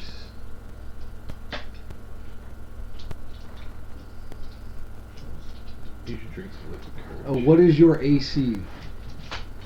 16. Oh, wait, because it goes down. 14. So it goes down 2 because of rage. He misses entirely. Your displacedness makes it difficult for him to ascertain your true location. Yeah. Try misses again, entirely. shit stain. And he cusses loudly. In Goblin, I say, shit stain. Try again. Nice. Nick, what is your character's AC? Total? Yeah. 16. Okay. So out of nowhere, you get hit with an arrow for 4 points of damage. Ah, that's awesome.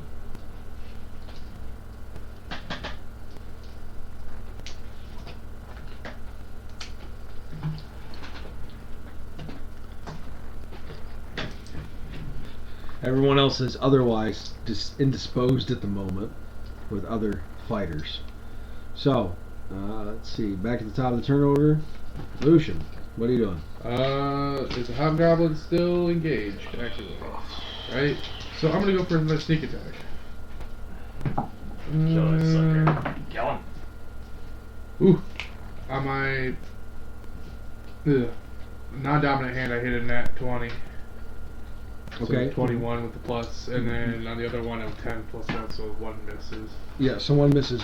Roll your d20 again. Because that's a critical. You gotta confirm the critical. 13.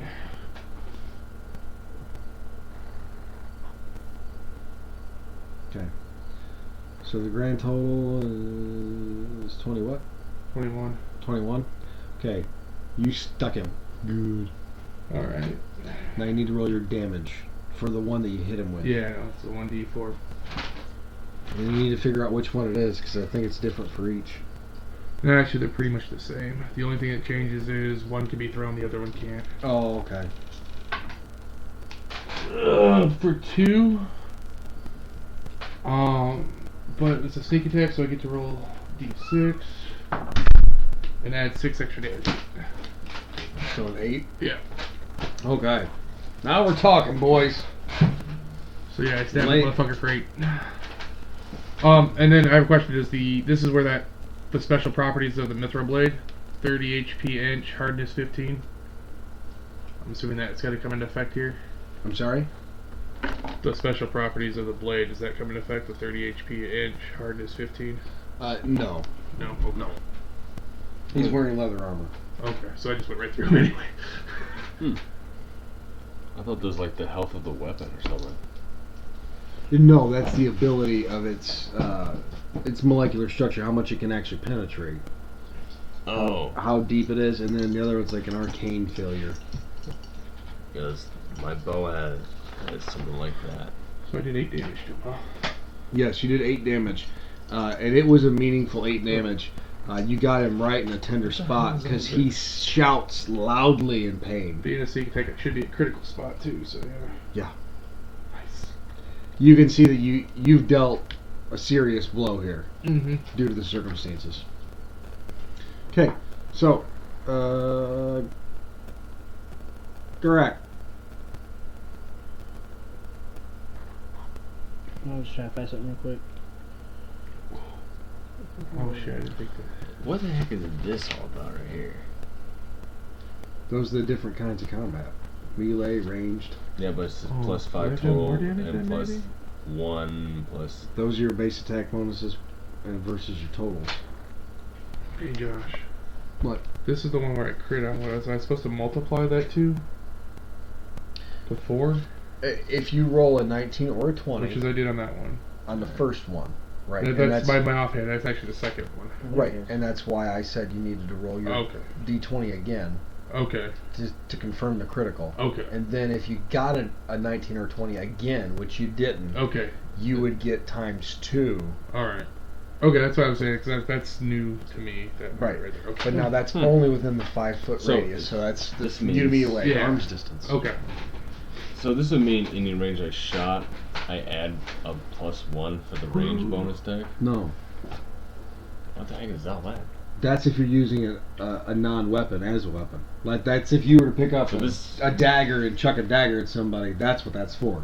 All this melee range and CMB is all about? Yes. It's about unimproved weapons for you. Weapons you're not proficient with. Like, if you were to pick up a rock and throw it at someone, I'm gonna need you to go off what the range says for that. Alright. So, like he was saying about his weapon, mine has a 10 HP inch and hardness of 5. I add that when I attack? That's only against specific targets. So far, you're not fighting anything that even needs to be taken into consideration. Everything you guys are doing right now is easily overcoming the foes you're facing. Alright. So, Gurak, Go. How many more goblins will I have before I reach? you got King Dick. 5 more remaining at this point. I want to see how many more I can fucking knock down. Okay, roll me an attack roll.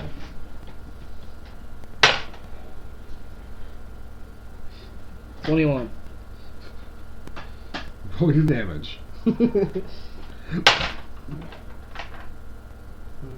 12. Wait. 15. You just decimate right through that guy. He's essentially pink mist. No fable peak miss for Gurak. Now, that was the last goblin that was close in proximity to you within that 5-foot distance. So my movement, I want to move to the next one. Okay, So I can- the remainder of the group now is a very, very tight circle, all fighting. Literally, the hobgoblin is standing. The other goblins are literally at his feet, fighting the other fighters directly in front of him, which now is down to 2 friendly fighters because the elf is not fighting. He's dying at the moment. And they're all very huddled together at the moment, and it's 15 feet away from your position. You're still the 5 feet Yeah. away from him from behind. So, you're closing the distance then? Yes. Okay. But you don't get any closer than 5 feet though, do you? I mean, you're phasing. Why not? Yeah, fuck it. I don't care. So I want to make sure I can be right there as soon as I get there. Well, 5 feet is your normal level for melee engagement. Yeah, so, yeah. Okay. Plus, they'd be confused anyways because they'd be seeing you in multiple places at the same time. Because you're crazy Picard maneuver.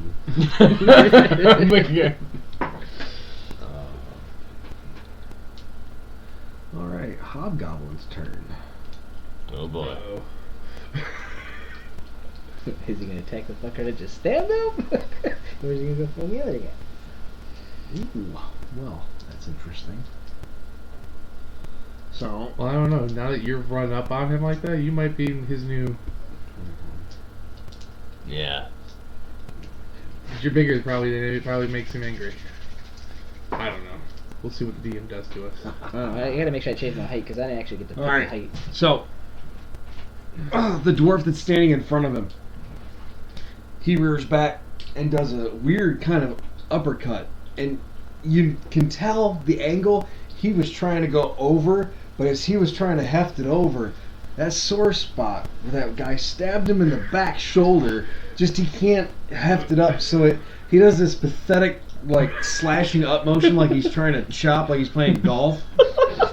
So all he does is just, fillet the chest cavity of the dwarf in front of him open. Just fillets him straight across the chest in an upward strike. The dwarf screams in agony. He's taking serious damage, but he's not out of the fight yet, because he, of course, is also barbarian and enraged. So, Theodore.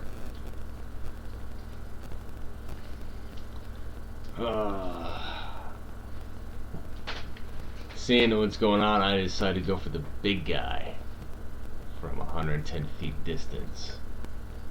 Okay. Make your attack.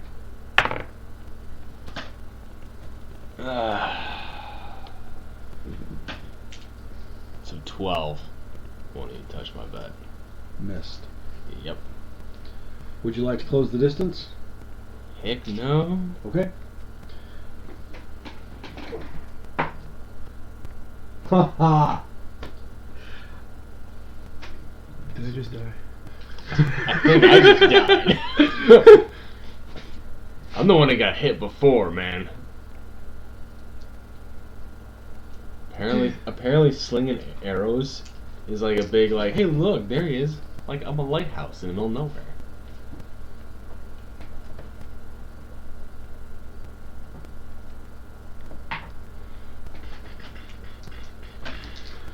So the last human that's standing, the goblin right in front of him takes and just shield bashes him with his little wooden shield right in the kneecap for 5 damage. Just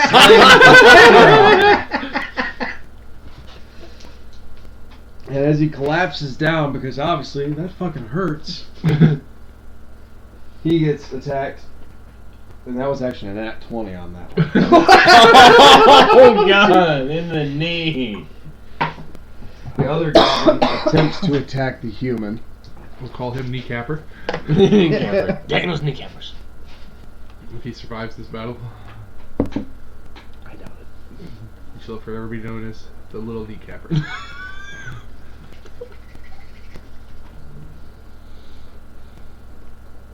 Oh, I wonder if I can get in and get a kill this time.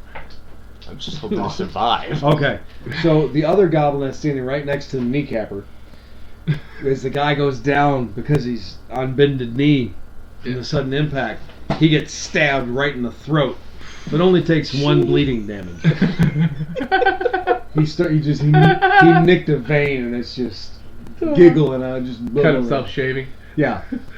So he and didn't do much else. Okay, so Lucian, back to you. Alright, Hobgoblin's still actively engaged? He is. Awesome.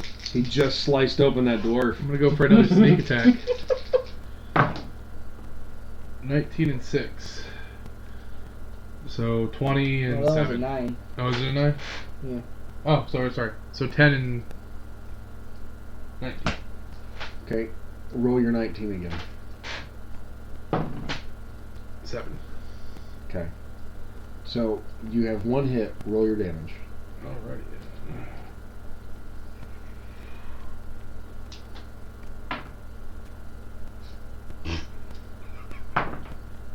6. Ooh.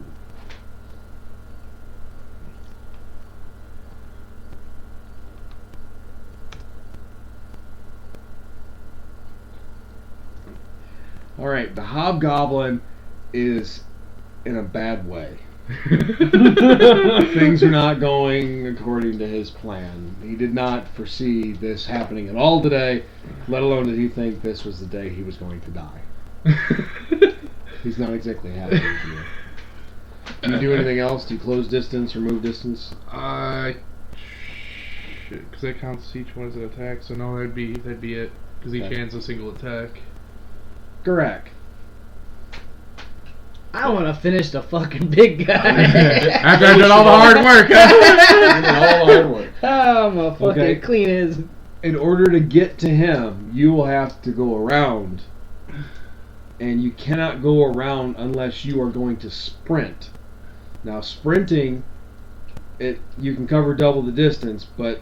It takes the action in. Yeah, exactly. It takes your action.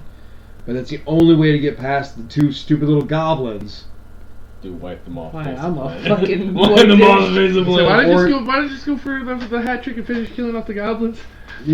That's an option available to you. It's whichever you want to do. Killed kill a few. Josh knows. 3 with 1 hit. I'm gonna go for the little fuckers first in the way. I wanna. That's not thinking tactically enough to try to go around, so I'm just laying waste. Gotcha. laying waste. Roll. Not bad. 21. Oh, that certainly hits. Roll your damage. Was that a nat 20 on the die or no? No. Okay. 10. Well, you pretty much staple him to the ground with your axe. What happened was you came through and you're and you straight downward stroke and stuck him to the ground with the axe holding him in place, and he's dead. I feel like you're spinning around pulling your axe out. So you got that. Now I will give you the opportunity to use your movement to remove the axe from the ground and the dead guy. I take it. I'll take it. Okay. So, let's see here. Next is the Hobgoblin's turn. I'm fucked now. Well, maybe not. He's pretty fucked up. Yeah, no, and you're the only cause of that, so... You have his undivided attention. Oh, he's apparently not doing nearly as well as I was hoping. Thankfully. Ooh, that's not good. For me or him. That's not good. What's your AC? 15. He flails wildly and misses you. He uses his movement to turn at a full, because he did like a side swipe trying to get at you. Mm-hmm. I mean, you were just out of distance. You couldn't. So am I still on his flank then to him? You were when he swiped backwards like this, but when he missed you, he just kept momentum, just brought him around, So- and now he's fully facing you. Okay. I think the key words I have to know, because if Yeah. I'm on his Yeah. flank technically, I can go for another sneak attack. Right. But because he's in front of me, it's okay. Well, I'm gonna attack him. Well, it's not your turn, Oh, so it's you not- can't. okay. So that's Not his even move. not even an opportunity there. Cause I'll attack him. he swung at me. No, it's not an attack of opportunity. Okay. I was He didn't Motherfucker. close distance with you. okay. Simply turning around to face you in an attempt to attack isn't. He didn't close the distance, so it's not an attack of opportunity under those Okay. circumstances. What are you doing? I'm sorry. Attack, rolled a 6, plus a 6, 12. I'm assuming I missed. For a 12, 12 you did miss. Yeah. He gave me that side bit I'm of not hope there. liking these dice. What was that? 12? No, you missed. Yeah, I already knew.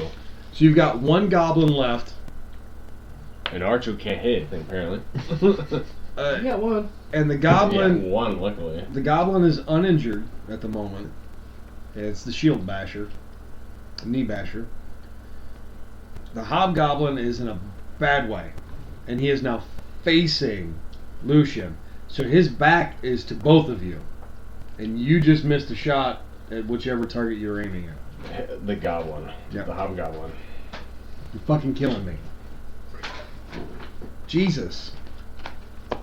So anyhow, what We see your excitement. There you go. It's waving it down. Right. So now it is Lucian's turn. I'm open for a pass procedure. Oh wait, I'm sorry. Hang on. The goblin's got to get his roll in there. Nat 1. He trips and face plants on the ground on the dead body. He's on your way now. He's out of your way. So he's prone. He's prone, which means anyone there, you have an advantage on him. Mm-hmm. So it's my turn? No, it's Lucian's turn. Oh. Yeah. You said he's on his face now? Not looking The at him? goblin is. The hobgoblin is. Oh, no, okay. Well, I'm going to go after the Hobgoblin's hobgoblin just again down. because he's still in front of me. That'd be my suggestion. 8. I didn't hit. I'm sorry? I totaled for 9-9. I didn't hit, I don't think. No. Nope. Garak. So how far away from the The one who's prone? hobgoblin? Oh, from the hobgoblin? You're about a good 7-8 feet away. So since the other shithead's on the ground, He's not injured. He's just prone. I want to go for the hobgoblin though. Oh, okay. Okay, well you can't hit him from where you are. You have to close the distance. So Well, you can yeah. do that. So you progress 5 feet forward and then roll your attack.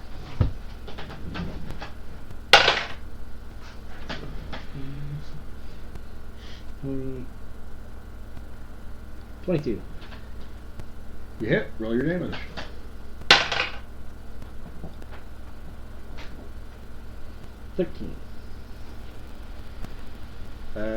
You lay into him in the exact spot that he had already stabbed him in the left shoulder blade, but you hit him at an angle that when he was reached out like this, trying to stay in a defensive posture, you catch his actual no shit shoulder blade and you cleave it clean from his body.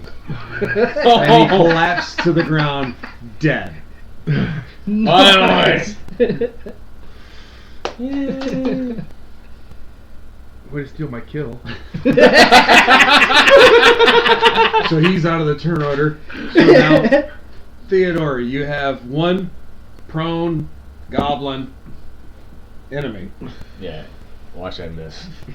You have advantage. Dice. Thank you, blanket experience. With advantage, you get to roll twice, yeah? So what? With advantage, you get to roll twice, yeah? That is correct. Roll again. He's prone. Whichever the higher number is out of the 2 dice rolls. I'll take the 10. Plus 6, 16. Oh, son, that's a hit. Roll your damage. Finally! Woo! Nick, you finally joined the fight! Yeah. After Shorty wiped out half the army. I rolled 6, then 5, now it's I 10. snuck up and did like Fucking 99.9% of the damage on that fucking hobgoblin for Shorty to come take his shoulder off. 5. 5 damage. You murdered it. Yay! Somehow, you couldn't hit the big guy, but you hit the little shit that's laying amongst of other dead bodies. And not only did you do it, you like arced it in a fashion to where it somehow magically honed and found his spinal cord. Just right into him. Murdered I just him. want him to be paralyzed for the rest of his life, not dead. Well, no, so I you- can laugh at him. He dead. He was dead 3 points ago in your damage. Yeah, yours. These are mine. Okay. All your enemies are dead at this time. You have one nicked human and one very unhappy elf who is still actively dying. The elf is still actively dying? Mm-hmm. I'm gonna walk up to him. He's been stab him in the cleaved face. into, but he's not dead yet. I'm gonna walk up to him and stab him in the face to finish it. Jesus, man. You're taking my kill! Hey, that was mine! Are you I still knew, immersed? well, see, I knew you had a beef with the guy. See, I knew you had a beef with the guy. You kind of saved my life in my thought process. So yeah, I'm gonna go stab the guy in the face. Roll your damage. Seems like a mercy kill. I just rolled straight up damage, right? Well, yeah, because I mean he's prone. He's dying. It's not like he's in a defensive And posture. I'm not even fucking around. I'm using both of these knives at the same time. Well, I figured as much. 2 and 2. Yep. So three, so 6. So you rolled a 6. You rolled 3 and 3. With the plus 1, so Oh, 3, 3, okay. 6. So 6 damage total together, 3 with each knife. Well, no, you have to roll to make sure you're going to hit it. Oh. Oh, hold on. You roll your attack, then if you. Well, I asked you, am I succeed- rolling straight damage or am I rolling the hit too?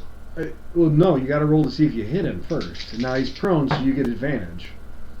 15 and 13, so 16 and 14. You hit. So you can either keep your original damage or you can re-roll your. I'll damage. keep it. Okay. You murdered him. You reached in and you scissor cut his throat clean out. Can I search the body now? That would require a perception check. Okay. While he's doing that, Damn. I want to take this fucker's weapon. You are out of initiatives at this time. So it is everything else is free. 11. actions.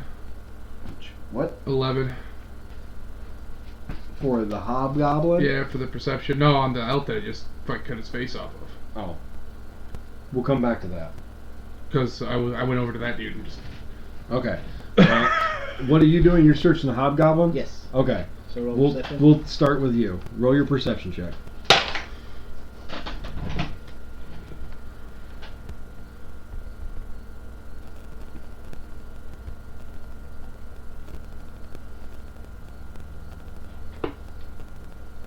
21. For a 21, you find a longsword, a light steel shield, which oddly enough you never seen him even attempt to use. He is wearing studded leather armor. Excuse me. He also has a longbow on his back with a handful of arrows and a quiver. And that is all he has on his person.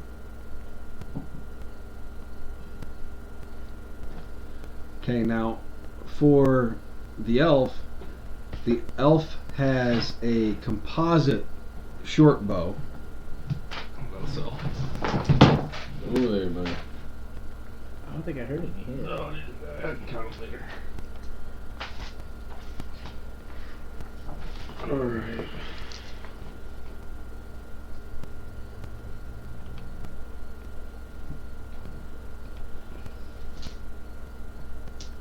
So composite short bow. He's got a composite short bow with 10 flaming burst arrows. 10.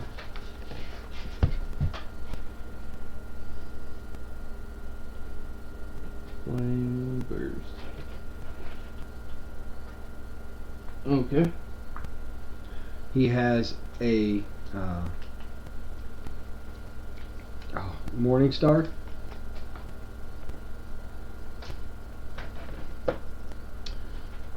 Ironically, 2 potions of cure light wounds that he couldn't reach.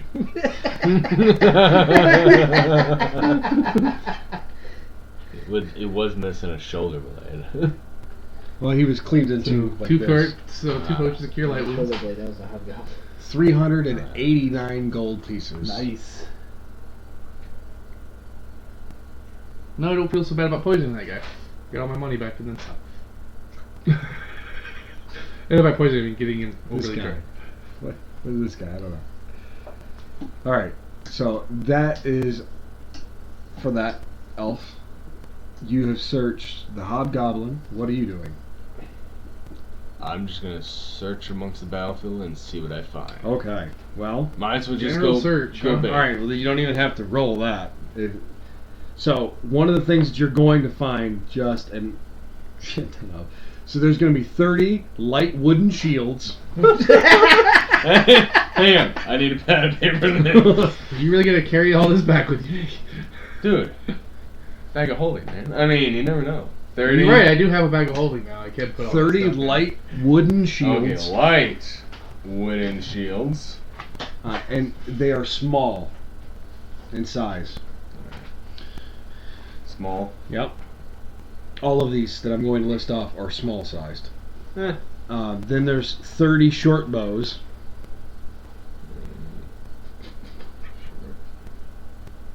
Those. 100 arrows. Sweet. Just rough estimate of what's left. That's not broken or been used. And then 30 short swords.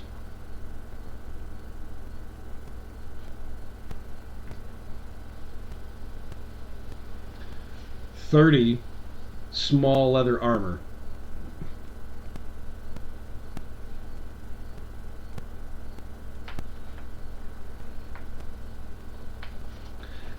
And 1 ear that you believe to be an elf's. Oh. Did he clear the battlefield of everything else, or is there... No, we've only gone over the enemy's carcasses at the what is moment there? besides the elf. I was saying, I want to start looking over some of the other... I thought it was like doing Next. it. Like, Right. I gotta get some money. All right. Buy a bag of holding. Did yours came up missing? Very good, very good. All right, so one of the other things you're going to find, the 2 dwarves that were on the battlefield were carrying dwarven masterwork battle axes. Damn. Alright.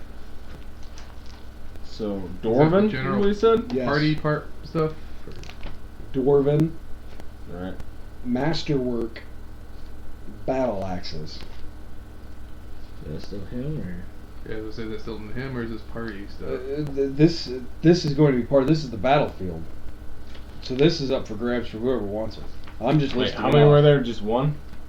What's that? The battle axes. 2. 2. This is where it's gonna come down to you guys individually. You guys are gonna have to choose how you want to divvy this stuff out amongst yourselves. So this and should by be a that, separate list, Nick, than what you just for yourself. what and what I Trade you for the axes. what I mean by that is this is for your characters to divvy out amongst yourselves. Wait, so all this other stuff I took off the battlefield from the enemy, That's yours. that's mine. That's that. You were finding it, yeah, but obviously you can't carry it all in your hands at one time, so you're piling the crap up. Or stuffing it in your bag of holding. Well, Where it yeah, goes. that's not pretty much put in a bag of holding. and sell Right, it But everything else immediately. he's listing off, this is. Now, those great axes Mhm. were also small in size because they're dwarf for dwarves. I want at least one of those myself. Maybe the bag of holding. You find the one other human, the female human, she was carrying a scimitar, Nice. which was a medium-sized scimitar, and that is a +1 scimitar. now, is this that one that was the hot chick? Yeah, she's a dead one now. So there's only one of those. Somebody get me a cold one. You're a terrible person. There is some damaged, tight leather armor on her carcass. Not anymore. Oh. Hang on. Alright.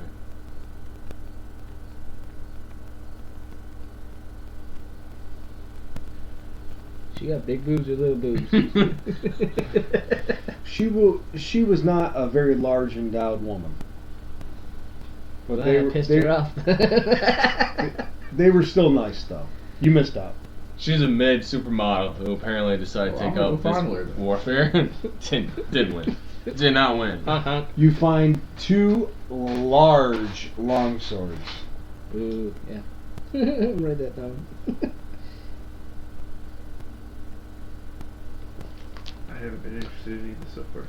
You find 1 set of mithril breastplate armor, You have to look into that. medium size. It won't fit you. You're large. I'm a medium. Are you really? Motherfucker. I was say he should be medium.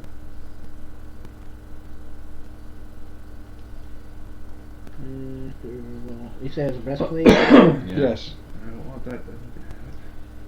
Medium sized, heavy steel shield. Alright. What is that? One of them? Yes. Alright, one. Heavy steel shield, medium sized.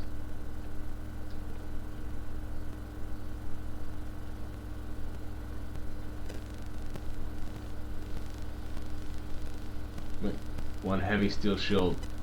What size again? Medium. Medium. Two potions and didn't use them. He was arrogant, I'll tell you. Head was Take really in the that. clouds for that guy. See, at least I set up a good point where you can come talk to me now. Got 2 daggers. Hmm. Could you just make be the little bitch? 1 blowgun. That could be fun. Like 2 daggers.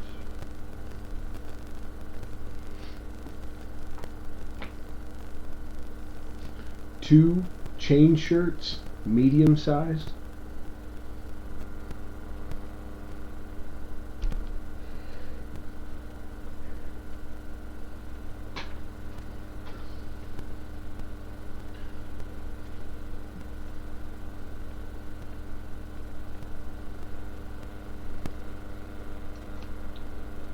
Sorry. You drinking that? My water? No, I think he's thinking about the beer. Oh, no. Yeah. And I don't feel like going back in the house, you shit. Well, I took all the ones that I saw in the refrigerator door when I came out. Looks like I think there's bigger. another one, like I said, on the other side. On the left side. There was 2 on this side, 2 on this side. I took them both. You find. I don't have to stop. Good lord. I gotta wait till we get money. You find an additional wand of cure light wounds. Ooh. Oh, I might want that too. It has 16 charges remaining. Right.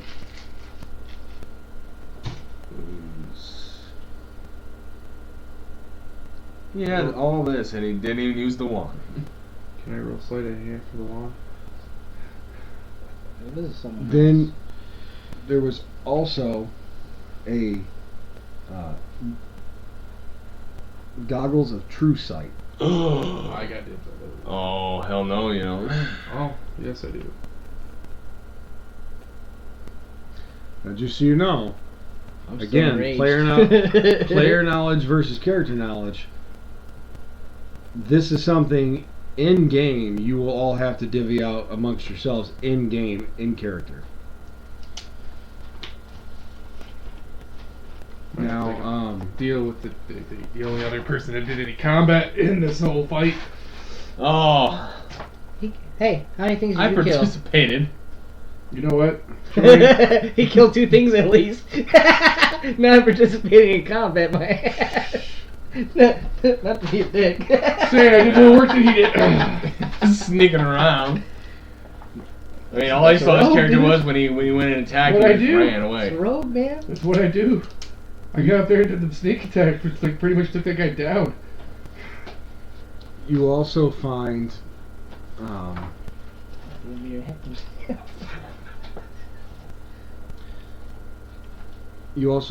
a staff. I'm sorry, quarter staff. My brain's starting to stop working. I know. Let's see here. You find 2 sets of brass knuckles. Nice. Ooh, this will be fun.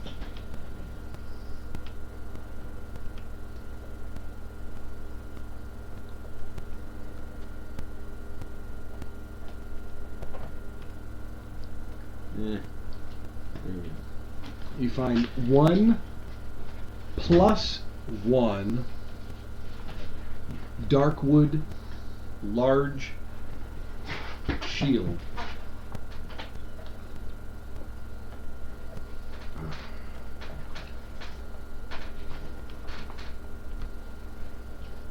That'll definitely come in handy for somebody there.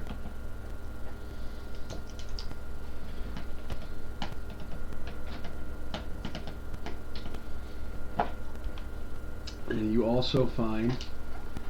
It's a hell of a list there. You do realize how many friendly players there was that have been That's slain. true, about 50 And, pounds. and they all had weapons and armor, man. Glad I brought a lot of paper.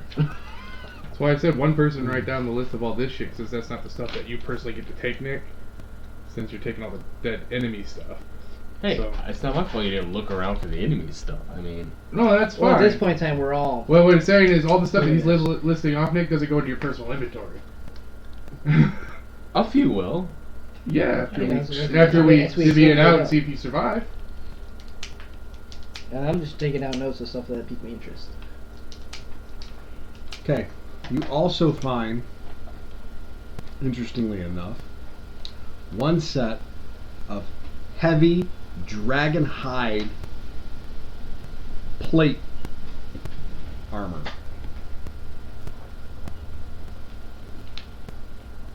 Like dragon plate armor? Dragon hide. Dragon hide plate armor. That's not bad. I guess dragon had leather.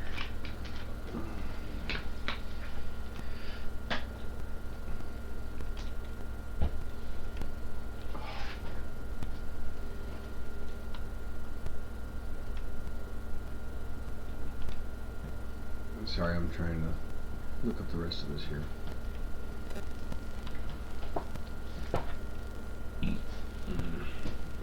Come on, what's it doing?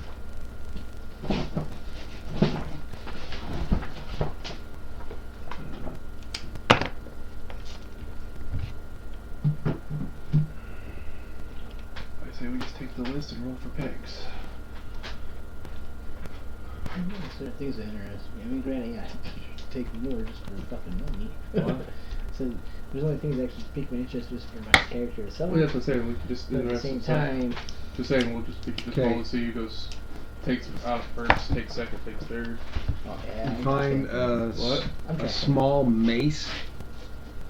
What? This One makes one fair small mace? slash Not fair at the same time. Yeah.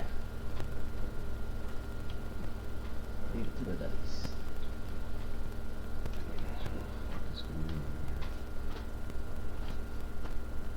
Does each roll 20 and then go from there?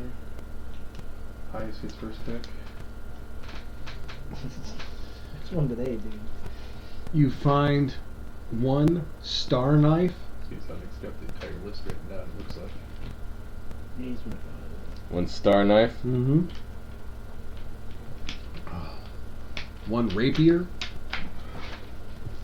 Nothing special with that rapier. Nope. Damn. One light crossbow. I think I could use crossbow. Oh, I thought something else I could have done too. Yeah, I could. One javelin, chuck it in. dire flail. D-I-R-E F-L-A-I-L. F. Wait, what? F-L-A-I-L. What? Dire flare? Most of the stuff he's listed off is just, I'm just interested in money. One warhammer. Because I doubt the daggers are the ones I got.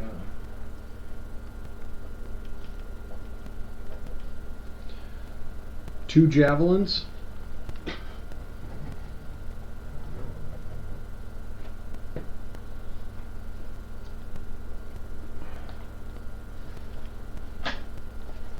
One short spear.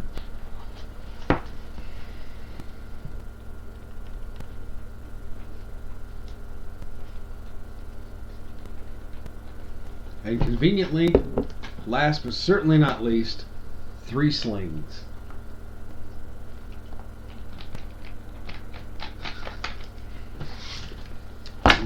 That concludes. Wait, isn't there still Can I a do guy a- dying? Can I do a fire No, he search? killed him. He killed one. Wasn't there another one? No. The other one just had a scratch. Yeah, does he react to anything with him kind of He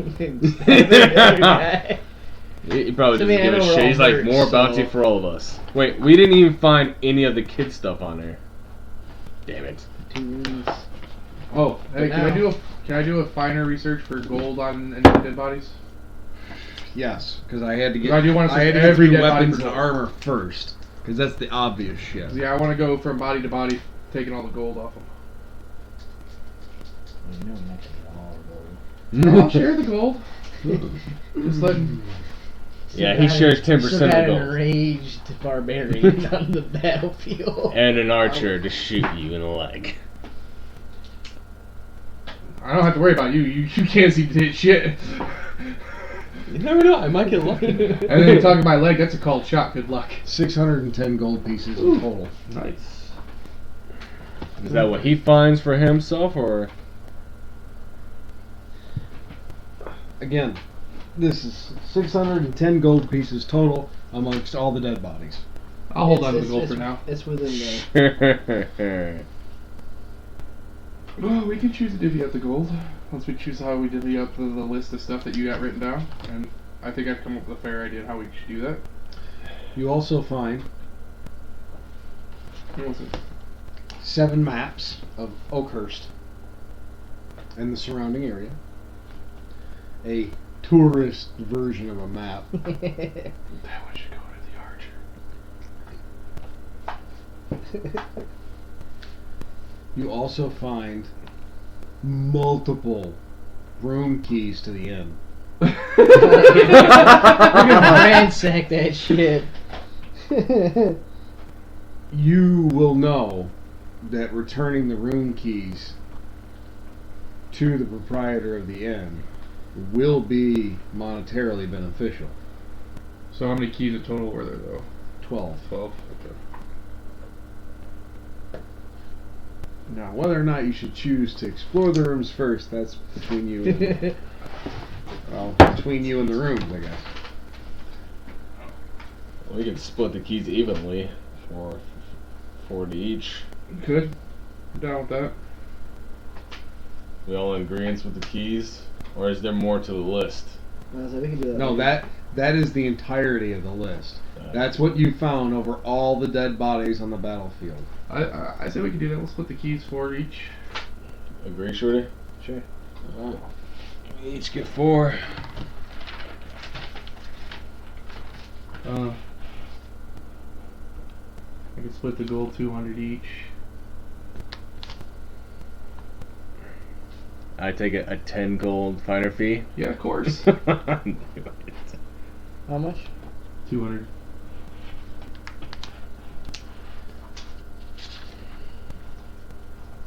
Is anybody gonna use the... Oh wait, no, that's all me. Wrong area. That list that you have separate, Nick, I think what we should do to separate that gear is what we'll do is I think we should each just roll 20. Highest to lowest. For first what? pick. The one I got off the enemies? No, the enemy stuff, that's all you. All the enemy Uh-huh. stuff is yours. I'm talking Oh, about you want- everything that started from the enemy, after the enemy's down. That's Yeah, you can have all the 30 shit. All the shit out the goblins. You can, yeah, all the goblin stuff, that's all yours. Oh, especially with 100 arrows, that will come in handy. I want 2 arrows. What? No comments? I'm waiting for a comment from you. I don't need the arrows. You need it more than I do. Yeah, that's what I was waiting. I mean, I even have some, maybe I'm willing to trade you later. 'Cause I got some special arrows. You do. So you want to? Oh yeah, I suck at rolling, so we know how this is gonna go. All right, ladies and gentlemen, this will conclude this session of Chapter 1, Episode 1 of the modified, both D&D and Pathfinder, Heroic Outlaws. I again am your DM, Josh, and or GM, should you prefer that terminology. Nick, say goodbye. Bye-bye. Jake, Hasta luego. Is it Friday yet? Rob, Bitches, I'm out. it's been fun. Later. Oh.